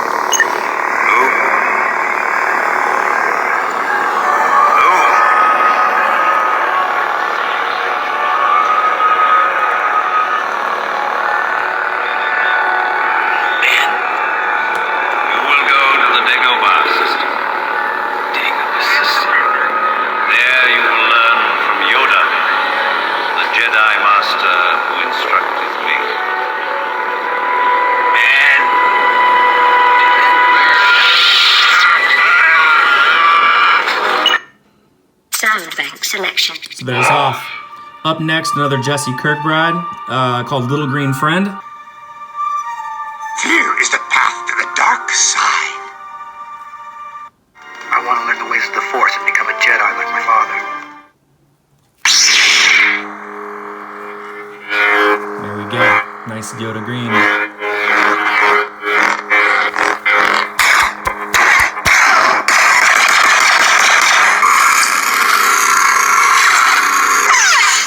So what I've done here, Daria, is you have all 3 training scenes on Dagobah with Yoda in your audio.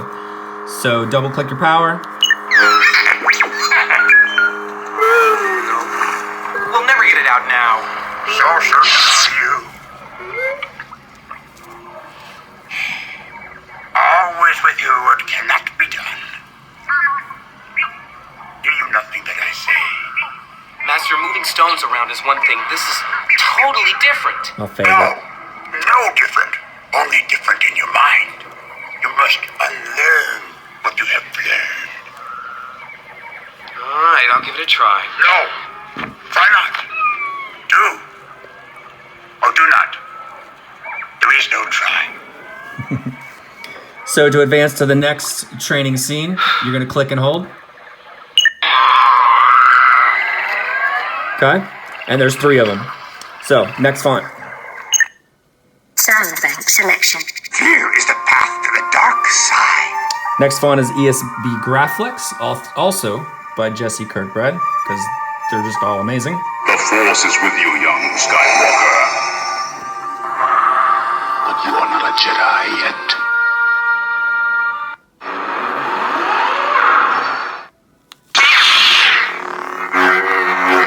So this is the font. I'm doing it from Luke's perspective. Yes, amazing, amazing font.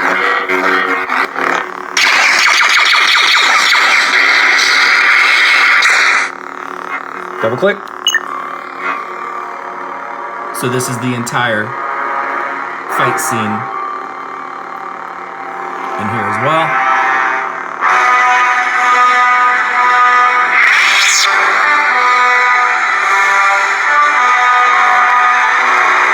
Next font. Soundbank Selection. The Force is with you, young Skywalker. And here we are from Vader's perspective. All too easy. Nice Sithy hum. Sithy growls. Sith-tastic.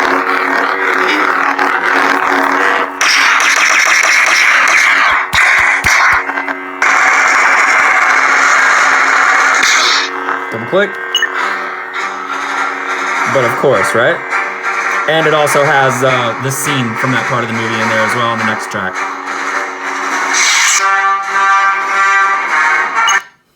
Soundbank Selection.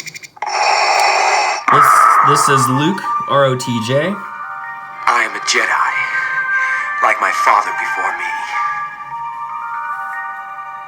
Luke Skywalker.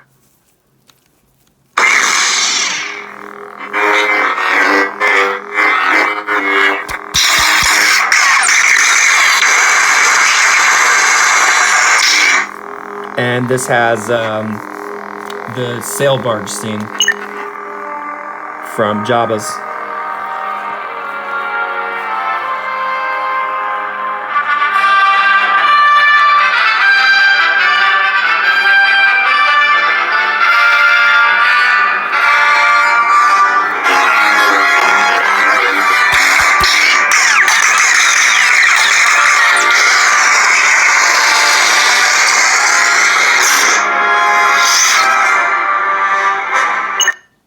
Soundbank Selection. I am a Jedi, like my father before me. And now one of my newest favorite fonts. I think we found someone on Etsy that did this font. It was kind of a mystery for a while until recently, called Speederbike, and I converted it to Smoothswing. I see you have constructed a new lightsaber. My bad. Let's do that again. Soundbank Selection. I am a Jedi. There we go. Speederbike.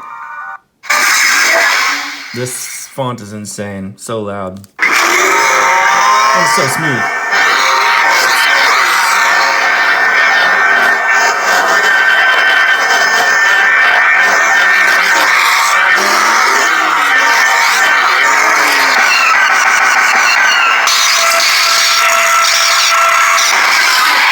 Double click, power.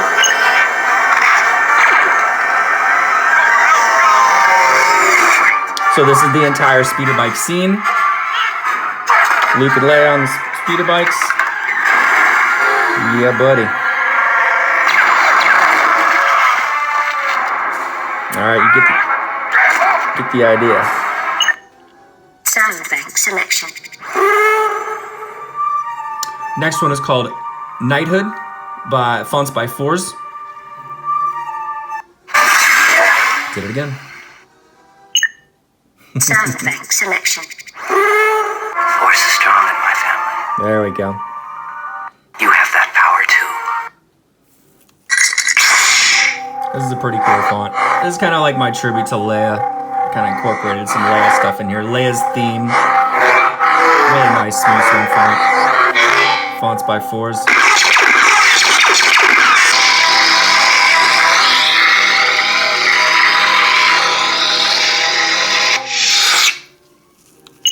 Double click. Got some Leia theme action up in here. Alright. Next font. Soundbank Selection. Force is strong in my family. I feel the conflict within you. Let go of your hate. I'll not leave you here. I've got to save you. You already have. So, of course, Return of the Jedi. The ending.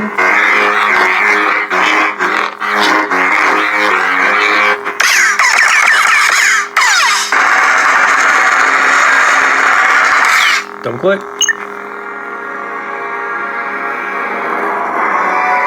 So not only does it have the music, but then we click and hold.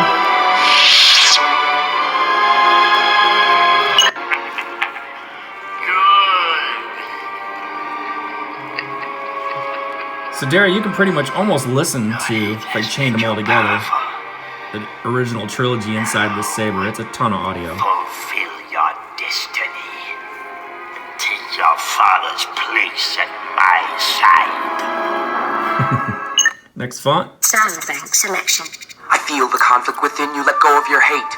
I'm looking forward to completing your trick. In time, you will call me Master. I'll never turn to the dark side. So this is where we kind of go off script here. We're at the end of the movies. This is a font that I created for the build that I did with Sidious's prototype for Dimitri. Although I kind of beefed it up a little bit and made it a little more Luke Skywalker. So let's say at the end, Luke was tempted, and he was getting tempted to turn to the dark side, even though he was fighting against Sidious like he's doing in this font that I set up. This is what I did. So You will find that it is you who are mistaken.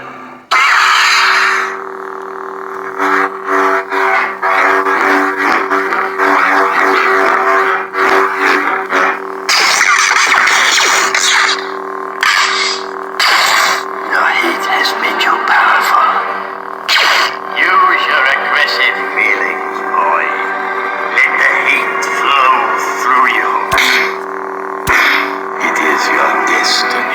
Lock up. Grant me time with all that dark thing, and your journey towards the dark side will be complete.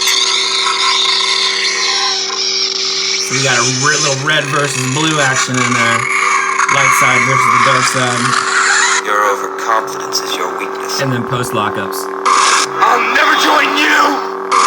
I will not turn. I'm not afraid. So there you go. When you double click, of course, Sidious music. You gotta have that on your Saber.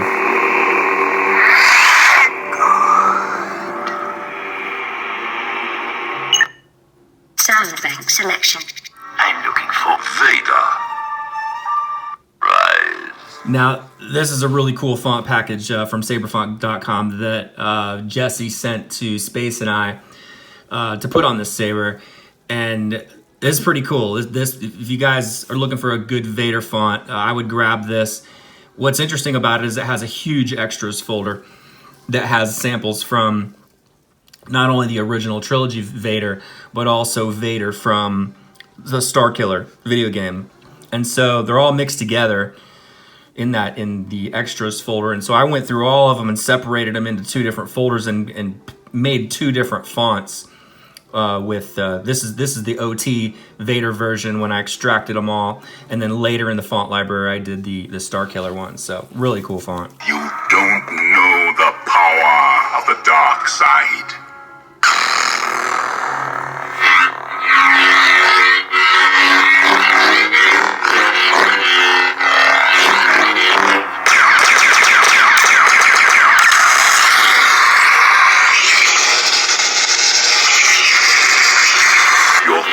Betray you.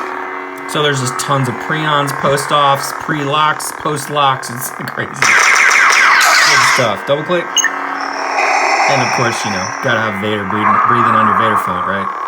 Sweet. Alright. Now your failure is complete. And you can see now, Daria, where the crystal's pulsing much slower now that we're like much deeper into the font library. And our battery's going down. Look at that. Cool. Next. Soundbank Selection. Vader. This is a font that I did kind of dedicated to Kit Fisto. It's an underwater font called Aquaforce by myself. So here we go. Vader.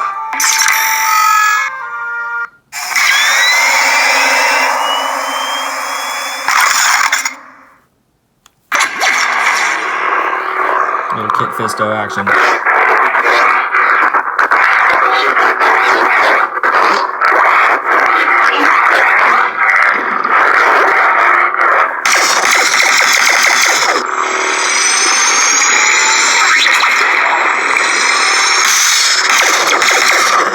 Double click. Shut it off so you guys can hear it. Little prequels underwater scene.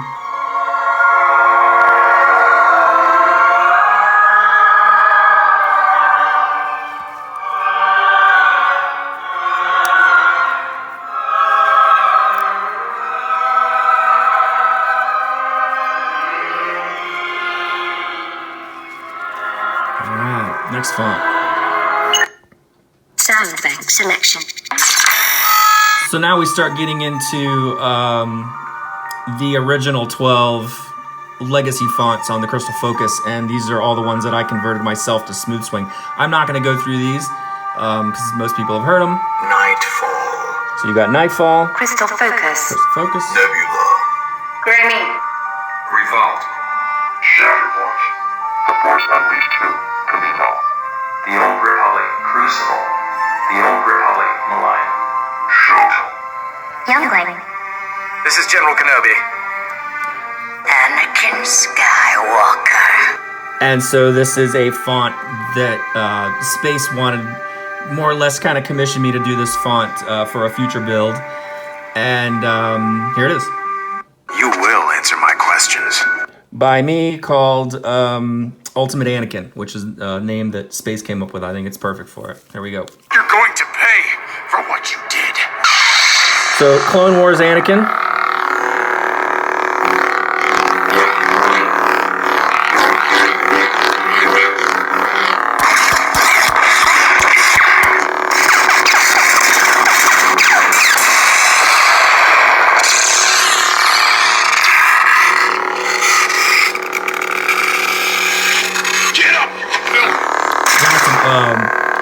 Post lock.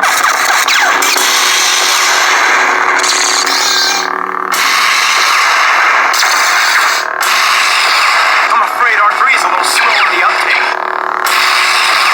You just can't see it. Alright. Double click. I had everything under control. Then you will die. Alright, where are we now? Let's see. Soundbank Selection. Anakin Skywalker. Crystal Focus. So, if you guys don't know and you're just getting a hold of a Crystal Focus X, if you look inside, I believe it's the first two fonts. Yes, it's Crystal Focus and then Nebula. The font maker of that font actually kind of created alternate versions, Smoothswing versions of those fonts himself, and they're packed inside of those two folders, folders 1 and 2 for the fonts. If you unpack those and make them separate fonts, this is what you'll get on the Crystal Focus. So this is Crystal Focus kind of version 2.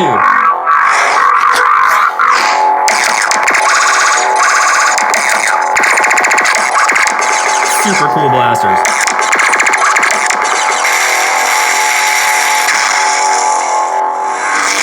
There you go. Next one's Soundbank Selection. Crystal Focus. Nebula. Nebula 2.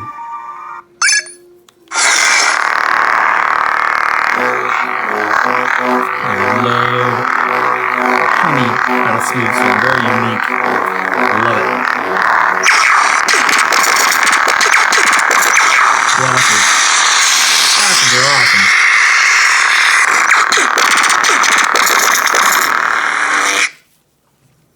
Alright, and then that takes us to Soundbank Selection. Nebula. Calibrate. Mad Cow's Calibrate. Daria knows all about that.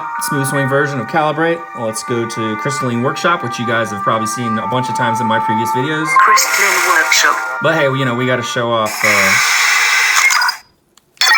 Welcome. Chassis disengaged. Crystal core exposed. Repair and maintenance mode operational. Core stability at 93.138%. Ready. Gotta show it off again, right? I mean, you know, all the crazy Monitoring rainbow stuff energy going flux. on. And so I love this. I made this the double click audio track. So let's power it Ready down. for command. Core stability confirmed. Maintenance mode deactivated. Crystal core shielded. Goodbye. Double click. One board to drive them all. One sword to fight them. One crystal to focus them all. And with the LEDs, blind them. In the land of Plecter Labs, where the buttered toast lies. One board to drive them all. One Soundbank Selection. Crystalline Workshop. Now it ends. So there you go, Irv. I had to do a little tribute to Irv there. That's pretty cool. The land of the buttered toast, where we're blinded by the LEDs is what she says. I love that part. And so now the very last font before we go into kind of some of the more random stuff, which I'm not going to show. I'm going to leave those as surprises for Daria. Is the Star Killer Vader, if you're into Star Killer. Your destiny is here. You will know the power of the dark side.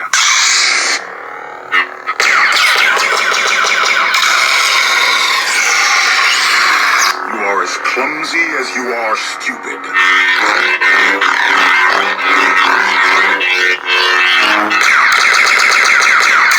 Double click. Terror ravages your mind. Apology accepted. Good old Star Killer theme music in there. Seriously cool memories playing that video game over and over and over again. So, there we go. Go ahead and power it down. And, so that's going to pretty much do it for the font review. If you guys, like the next in line, we start going into the fonts, we start going into the grayscale fonts. And that's an amazing thing he's done. the Grayscale fonts, if you haven't been there, go to Grayscale. I believe it's grayscalefonts.com. I hope I'm not butchering it. If not, just Google Grayscale fonts. And he's got, I think he's up to like 10 or 11 like free fonts. He comes out with them every month. And if you sign up as like a Patreon user, you get the brand new free font for free before everybody else. So it's a really cool deal. I love his fonts. Space and I were joking around the other night about how they're kind of thought of as like the dubstep of Saber fonts, because they're all really high tech, super amazing, like electronic kind of crazy sounding stuff. So you guys go check that out for sure. I am going to go ahead. Oh, real quick before I do anything else, let's move this out of the way before I forget, because I forgot last time. I wanted to show you guys what the chassis looked like previously on this before I went all metal chassis on it. And so I'm going to pull mine out of mine again, or pull a chassis out of mine. This is the one that it comes with, if you guys haven't seen this on any other Saberkraft Big Boy videos. So this is like, I don't know if it's Delrin or ABS plastic, but it's a nice chassis. But I had made the crystal chamber, and we talked about putting this part of the chassis up here, and then I couldn't do it. I was looking at this and I was like, this doesn't match the crystal chamber. Plus I've got a couple other issues with it, as far as like these rubber bands that hold the Crystal Focus X into place and stuff. They break, they dry rot, and they break over time. And I was like, well, I don't know if I'm feeling this. I don't even know where to get more of these, because, you know, these sabers are starting to get older now. And, you know, I wasn't quite sure what to use as an alternative that would be stronger. So this was the original chassis that came with it. Still really cool. Like if you were to pack this with a decorated battery, and then you got your Cfx sitting in here, speaker goes there. But I wanted to show that off. Really nice stuff from Saberkraft. But we decided to go all metal in the long run, which I think probably worked out a little better. Also, I was going, when we talked about putting this chassis, you know, in the front plated part of it, I was like, well, I'm going to have to turn it down on my lathe because it's too wide to fit in the front half, the opposite half it's supposed to. So I started doing this. Didn't come out so good. No matter what, I couldn't get this idea to work quite properly. This is mine that I've milled down, and even if I sanded it, the material just didn't agree with ever looking like, you know, really well again. So luckily, instead of this, we went with that. So there we are. Also, I am going to, as far as the blade part goes, that is going to be Space Windu's job, since he makes incredible blades. One of the things I'm going to send Space Windu are 3 of these different emitters. Plasma guards is what we were calling them. That go in the end of the emitter. And oh, here, let me show you. Grab the emitter real quick. And these like slide into here. So you've got one with like holes on it that slides into the emitter, and then the light comes out of all these holes when you light it up. Pretty cool. And this is another one. Actually, Barbara made this one on the micro mill. I taught her how to use the micro wheel. She went with like the Crown King version or Queen version. And I love how the aluminum reflects the emitter design in, you know, the polished aluminum part. So it almost looks like it's part of this, even though it's a reflection. Crazy stuff. And then you got like a nice, smooth, simple version of it. It's a little longer to go, you know, full-on Luke Return of the Jedi type of vibe to it, also with major reflection in it. So there are those. I'm going to include those, send those to you, Space, and you can do whatever you want with them. If you're going to go with 7-inch blade, 1-inch blade, now that I've fixed the emitter so that you can do the 1-inch blade now. So I think that pretty much does it for this section of the video, guys. I'm going to go ahead and pause again, and then we're going to come back, and I'm going to show you how this works with rice in the case. All right, we have arrived to the Crystal Focus X connecting to rice portion while on display. The only way I could get it all on screen was to actually put the case on top of the laptop here and show you guys some of the functions in rice, and that, you know, even with the case, say, closed or open, we can have the Saber on display and connected via USB to rice. Right now, the laptop is charging the lightsaber, and data connection is connected with the magnetic USB charge port, and we're good to go. So I wanted to real quick, Daria, show you on this version of Rice for the OS that it's currently on. I believe this one is on 10.5C, and so what you're gonna do is, if you've never done Rice before, for anyone watching, once you plug in your USB, you're gonna click on port list, and then you're gonna pull this down, and hopefully your Saber will show up in one of your COM ports. You're gonna select that and then say connect, and now you're connected. When this illuminates green, that is your kind of sign that you're connected and you're ready to go. So Rice is pretty cool. You can do things like read the temperature of the board, check the battery status. We're 4.08 volts, which tells me it's still kind of trickle charging the 18650 a little bit. And then of course, you got all this stuff over here. You can mess with the volume. But my favorite thing, without going through all these functions, because there's lots of videos out there on how to use Crystal Focus X Rice. So my favorite thing on here, just to show like how cool this is to have it on display. I always pictured this like, set up in your technical Star Wars room, whatever, with either a laptop or a desktop computer with a really big monitor set up next to it with Rice on it. And you go to the remote control section, and this is my favorite section right here, is we can power on. And so, yeah, this is Jaina Solo font. I was putting on here that Daria requested that we put on the Saber. And so you can use the remote control functions on these buttons. You've got lockup, drag, tip drag, clash, swing, stab, blaster, slash, and then power off. And what I really like about having it hooked up to Rice is that you can go through the different individual fonts. Right now, as far as I know, on Dimitri's Force Sync app, it's really, there's no way that I've found to be able to advance to the next font using the remote control. I know he's gonna make it fully ready to go in the update release that's coming out. Unless someone else has figured it out in the free version, I have not yet. So if you have, leave it in the comments. That'd be great. Help a lot of us out, because I have not figured out how to advance the font. So here we go. Next font. Ancient integration. So ancient integration. This is a wicked sounding font.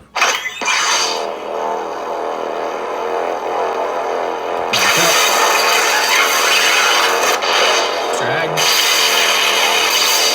clash, swing,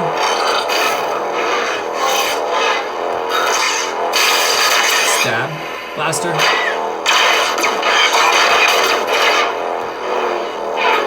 right, and power off. So I guess I kind of lied, because I'm going to go through some more, just a couple more of the fonts, because the grayscale fonts are just super impressive. They're pod racing on Malastare. Very fast, very dangerous. Pod racing, Qui-Gon pod racing.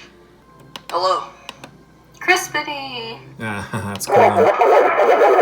We'll try this one. Here we go. Power on. Super unstable, crunchy sounding thing. Super cool. Clash.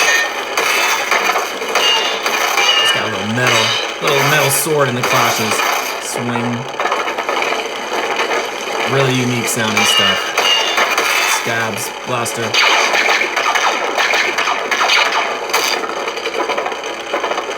Lock up. And tip drag. And power off.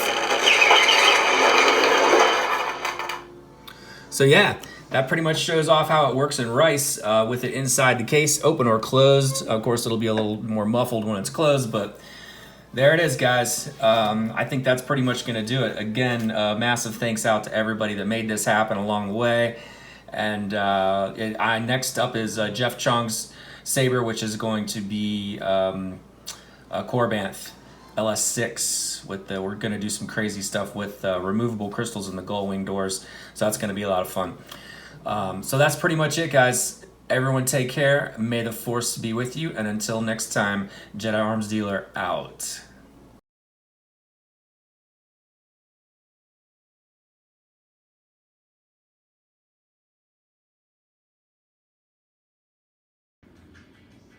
Hey Space, so I wanted to send you this video and show you where I am at with this new NeoPixel concept for the big boy. I spent a few hours on the lathe today, and I'll try to keep this video as short as I can so it'll fit through text. But basically what I did was shave down on my little wood lathe the Delrin chassis so it now fits in here. And so if I unscrew it, and I shave some of the end of it off so we can get a NeoPixel connector in there, the 3-pin. So now this is in here like this. Okay, so this is static, it stays in there. And then the NeoPixel connector will go in there, and then, you know, the opposite will go in there, and then screw these together. Boom, you have connection on the 3-ring connector. Okay, so there's that. Flip it around, crystal chamber, and hopefully 2 bass speakers on the other side will go in here. So I laid this down today to the exact length we need. And so this is the insert. This will be magnetic ring there, magnetic ring in there, sticks in there, and I put some grooves in it. I still got to put it on the polisher, but I wanted to try to match the 2 designs here and make this look cohesive.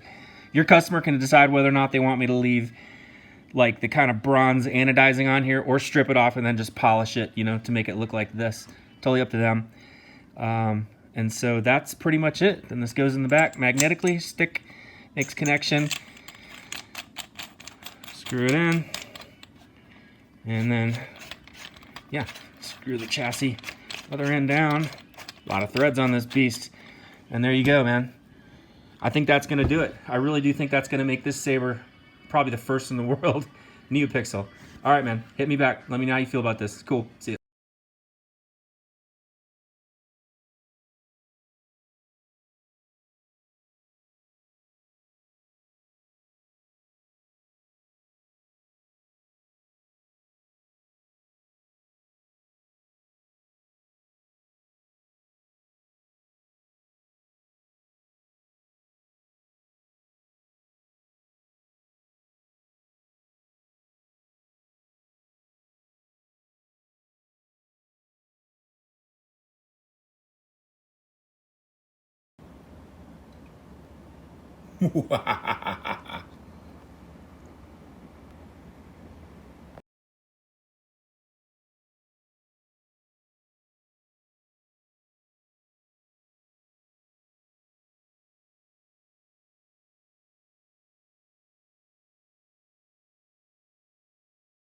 All right, Space, so I've been playing around today with the Super Blingy 3000 is what we're going for. And I wanted to show you, maybe you saw this in one of the videos from a while ago on YouTube, but this is that remote control thing I was telling you about. This is pretty wild. So I'm thinking I might be able to set this up when he removes the lower half with, you know, off the magnets and sets the crystal chamber alone by itself. I'm hoping we can hide a USB cable on the back of this and plug it in. But this is just for like demo purposes. But this is like some designs I've been playing with today, just real quick. So when you first turn it on, you can turn it on any color you want once you plug it in. And so then you've got all your colors in the spectrum, R, G, B. I'm just hitting the buttons on the remote. And then we've got orange, green, blue, lighter orange, lighter blue, purple, yellow, turquoise-ish, and then like a deep purple. And then you can do strobe effects as well. You can do fast color change, slow color change, or it'll morph through the colors. And then a 7 color, or I'm sorry, that's RGB color change. And then, this is called flash, which is really more like, you know, white flash. So yeah, I just wanted to show that to you. I'm hoping I can work that out. That'd be pretty trick if he can separate the crystal chamber, but yet still be able to kind of control it as a separate entity, not even hooked up to the Saber. All right, cool. Oh, here we go. That's what I was playing with today. So, yeah, I don't know if he wants an open fin design or a closed fin design like this, but that's where it's at right now. I'm gonna start drilling some holes in some things and hiding some wire tubes. All right, that's it. See it. My Sith training is coming along just as foreseen. Let the time testing begin. This is a 110 milliamp battery, and I just found a 50 that's smaller. So here we go. Clock starting at 11:30 a.m.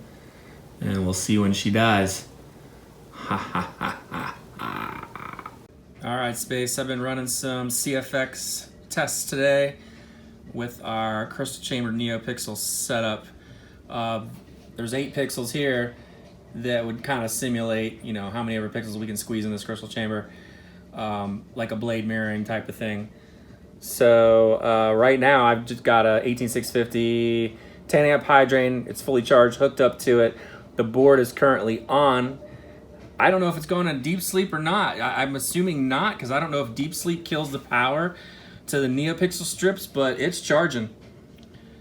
It's charging our miniature battery all day long, and right now I got the timer running to see how long it takes to charge the battery, just for curiosity's sake. And so yeah, I'll let you know how this works out, but where's the remote control? So far so good, man.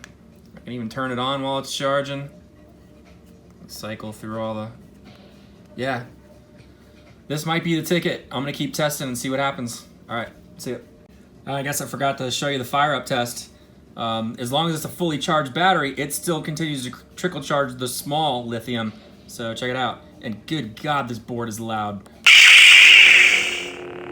So there's your mirror NeoPixel mirroring to the blade right now. Still charging. Pretty cool stuff.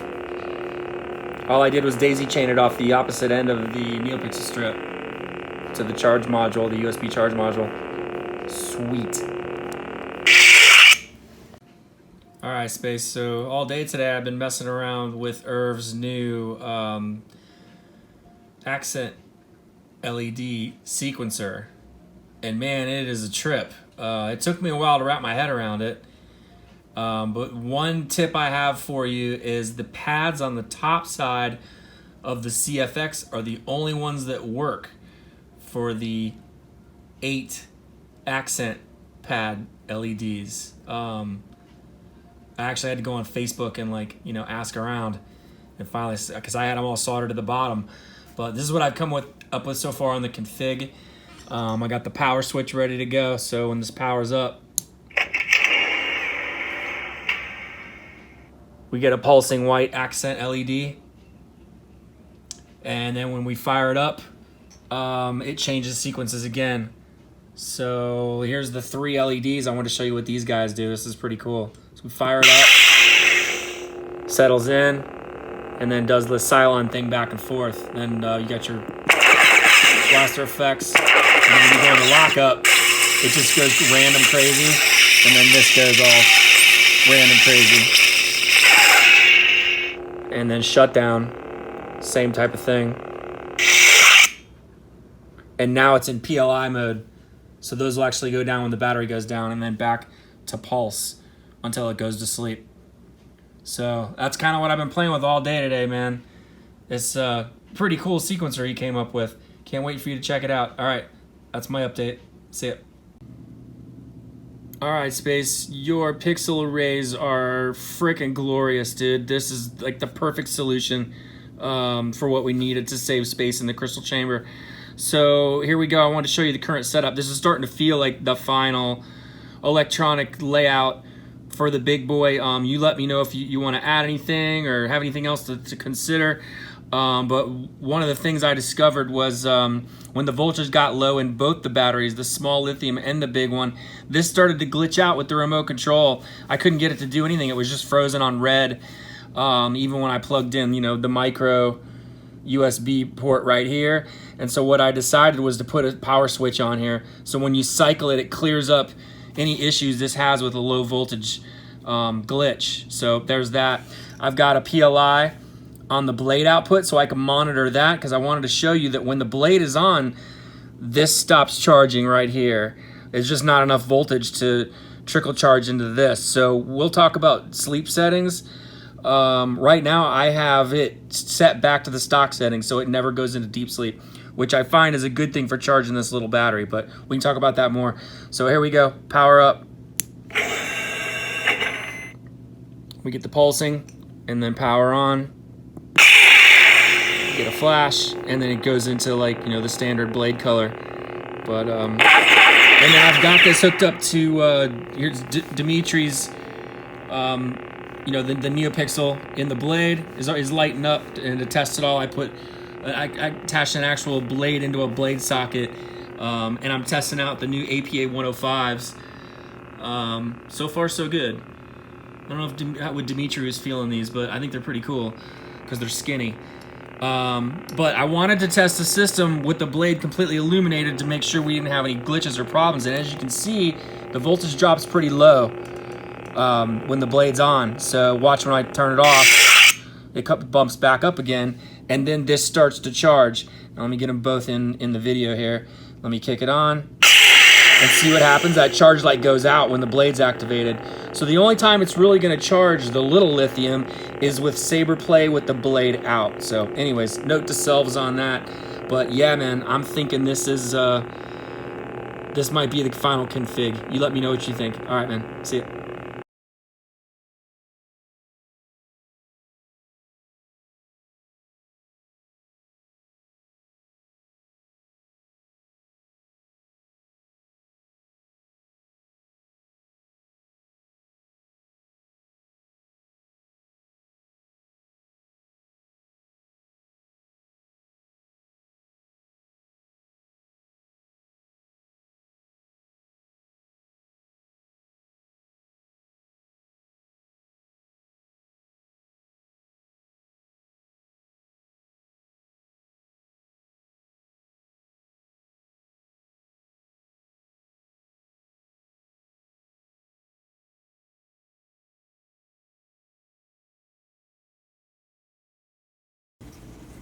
All right, Anthony, here's the new extension from here to here. So we got a ton of real estate, 2 speakers here, crystal chamber here, and all of our electronics here. But this is how it's going to work. 3 set screws in this area, and then we lop this off next on the lathe, flip it over, and cut it out for the magnets. Coolio.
destiny lies with me, Skywalker.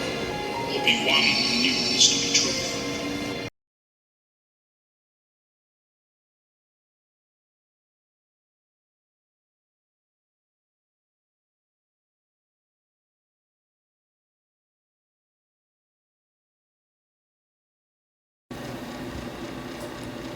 If you will not turn to the dark side, then perhaps she will.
Hey, Master Space and Master Daria. I thought I would send you guys the latest update because it's go time for cram food time. Hoping I can get everything crammed in here. There is no hope, there's just do, right? So starting on the left, this is, I wanted to show you guys before it all goes into the hilt. the breakdown. This is the magnetic piece. It has 2 back-to-back insanely powerful neodymiums. And so there's your 6 plug connector that's going to attach to the bottom of the crystal chamber. Everything, as you can see, has been epoxied. And so it's not going anywhere, no matter how hard you smack this thing. It's all locked into place into there with acrylic sleeves that will be held in with a set screw on the back half, the crystal chamber half. Of course, your blade connector, or your connector that's going inside the thin neck part, is pre-tinned, ready to go.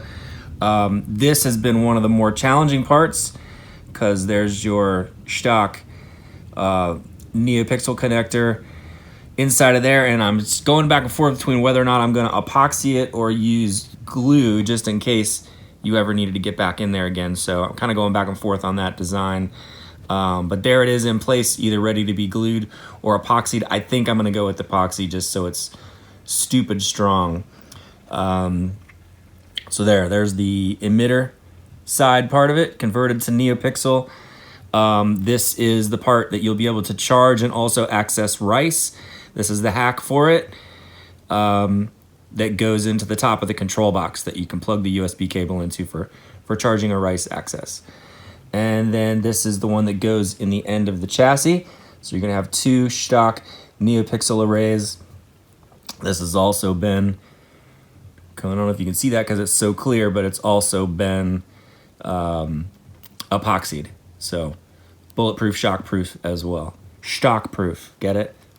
Anyways, hoping to get a 5 NeoPixel 3535 strip on the inside of here. Only it'll be upside down like this on the inside so that you'll see light come through these windows here and here. And I've even cut a channel for it now. I had to put it back on the micro mill, and you can see in there it's cut out for not only the USB port extension on the crystal focus, but then there's your light ports there and there that hopefully those NeoPixels will cycle and do all kinds of cool effects, because it'll also be attached to LS2 crystal chamber pad. Here's the charge circuit that's going to charge the battery. It'll be inside the hilt. Here's your Crystal Focus X, all pre-tinned. It's got the 8 LEDs that are going to cycle on the top side. Everything's been pre-tinned on the bottom side, ready to go for install. And then your Bluetooth chip, the Feezy, right here is ready to go. I actually colored it up with some Sharpies so it isn't green, and that's going to sit right in. And I actually had to mill out another layer down, you'll notice, so the wires can pass under the board. I had to mill out here and then drop it down a level and mill it out some more so that when this goes in here like this and lays flat, those wires can get under the crystal focus when it's all installed. So that was kind of a last minute catch I had to do again. So there it is. That's the full rundown. It's cram food time. May the force be with me, and may the force be with you guys as well. All right, cool. Take care. Bye. Hey, Daria and Space. It's decision time again. Got like a new idea going here for maximizing the 8 SMD LEDs that go on the crystal focus. This is my test crystal focus here, and so just for comparison, I wanted you guys to see kind of where the lights, line up right here. And what's going to end up happening is that the card is going to sit like this inside the hilt, and then my original plan is when you take this midsection off and you flip this up, you can look down inside and kind of see the lights going back and forth and doing all their crazy stuff on the card. But as I was putting this together and test fitting everything, I realized there's a nice big space right here where if Daria is okay with it, and I'm going to do this to my hilt because I love this idea, and I'm going to do a Crystal Focus X as well. I'm pretty much the same setup in mine. But when you unscrew the top half, you see how there's this much aluminum under here? There's a ton of it till you get to right here, and then it removes. So we kind of had this idea where what if I went in and made 8 super tiny holes in a pattern that go across right here that go down so that you'll be able to see that light pattern go through these holes right here. I need to take it apart anyways to do some more. I need to open up some wire channels. So no big deal. I'm going to have it apart again anyways. I have to pull everything out again. But I want to know if you want like just like a long slit where the lights will kind of shine back and forth from the crystal focus from the inside, or 8 little miniature holes along here. And if you like that idea with the holes, that's what I'm going to do on mine. I can go ahead and machine my hilt and then send it to Space. You can send it to Daria to have it approved. But right now, if you don't like that idea, you'd have to like look down into here, and then you'd be able to see the lights kind of going back and forth on the Crystal Focus X. So that was it, guys. I just wanted your opinion on what you thought about that modification, and let me know, and we'll finish the install. All right, thanks, guys. See ya.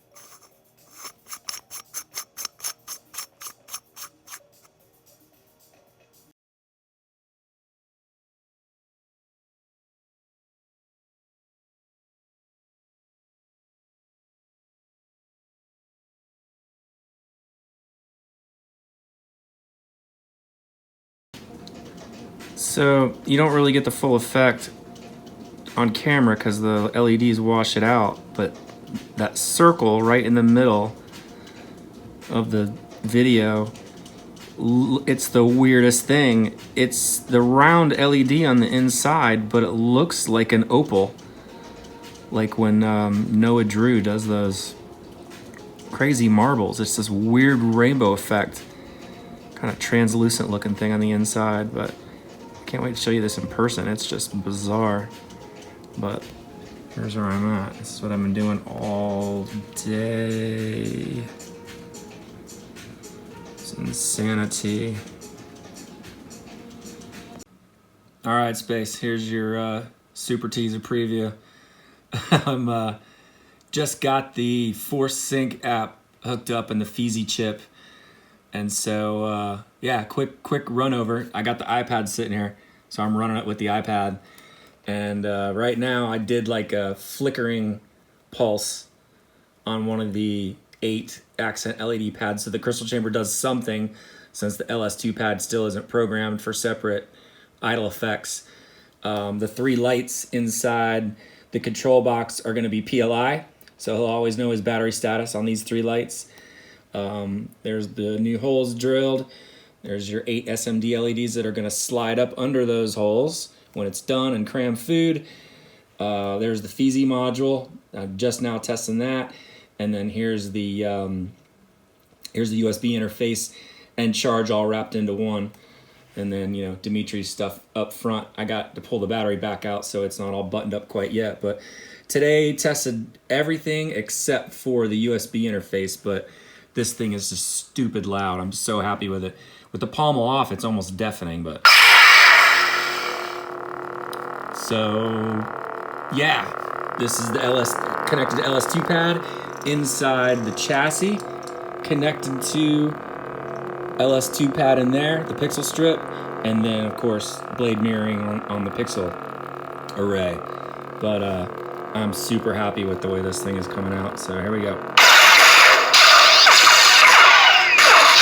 So the LEDs inside the chassis will be separate programmable on LS2.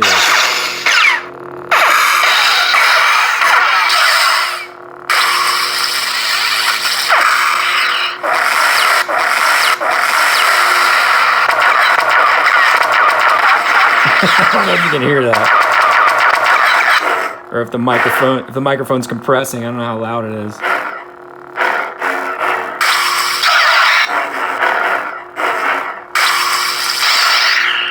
That's it, man. It's shut down.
All right, Space. So here's the full story on Daria's complex emitter. This was definitely one of the harder parts to figure out. As you know, trying to convert this from in-hilt LED to NeoPixel presented some very unique issues on this build. So I don't know if you remember when I sent you the shots of when I milled this out, but there was like a raised part on the inside of the emitter where the brass neck screwed into the emitter, and so this connector sits up like on a pedestal in here. And if you notice, like this is one of those TCSS 1-inch heat sinks I was telling you about, the sleeve, where after you take the copper part out, I discovered that this would slide all the way in down to the very bottom around the sides of it perfectly. It's got like the right, amount of thinness on the walls where it'll go all the way in. So what I did was take one and made a custom blade plug, but I had to put this on the mill, or you could just put it on the Dremel and mill this out. See, this is before and after. Okay? Hey, look at that. Space Window Industries blade plug. Anyways, so I had to mill this out to where it would slide past Dimitri's connector and the 7/8 inch clear blade connector sleeve that it sits on, to isolate it from the metal. And I did go with epoxy all through this neck. So this is rock solid in here, and this is rock solid in here. But what I did was I milled it out to this diameter. So before, after, and then I went in and used the blade plug connector sleeve, the clear one, and mounted your pixel connector in here. And you can see the edges of it are clear. And then I drilled and tapped 6 different holes using 440 set screws all the way through and made a custom blade plug for this. Because I wanted you to be able to see the specs on, how far this needed to be recessed, which is quite a bit, but that was literally the only way to pull this off. So I think that pretty much covers it. If you don't have one of these, I can mail one to you, or if you have Dimitri's converter, that works as well. But everything's working great. And then here's your Space Window Industries blade plug, and once you plug it in, it's got double lighting going on in here. And when you use a fire blade, it's nuts because the fire blade pattern swirls between the two lighting effects. But yeah. Loving it. All right, let me know if you got any questions. Cool.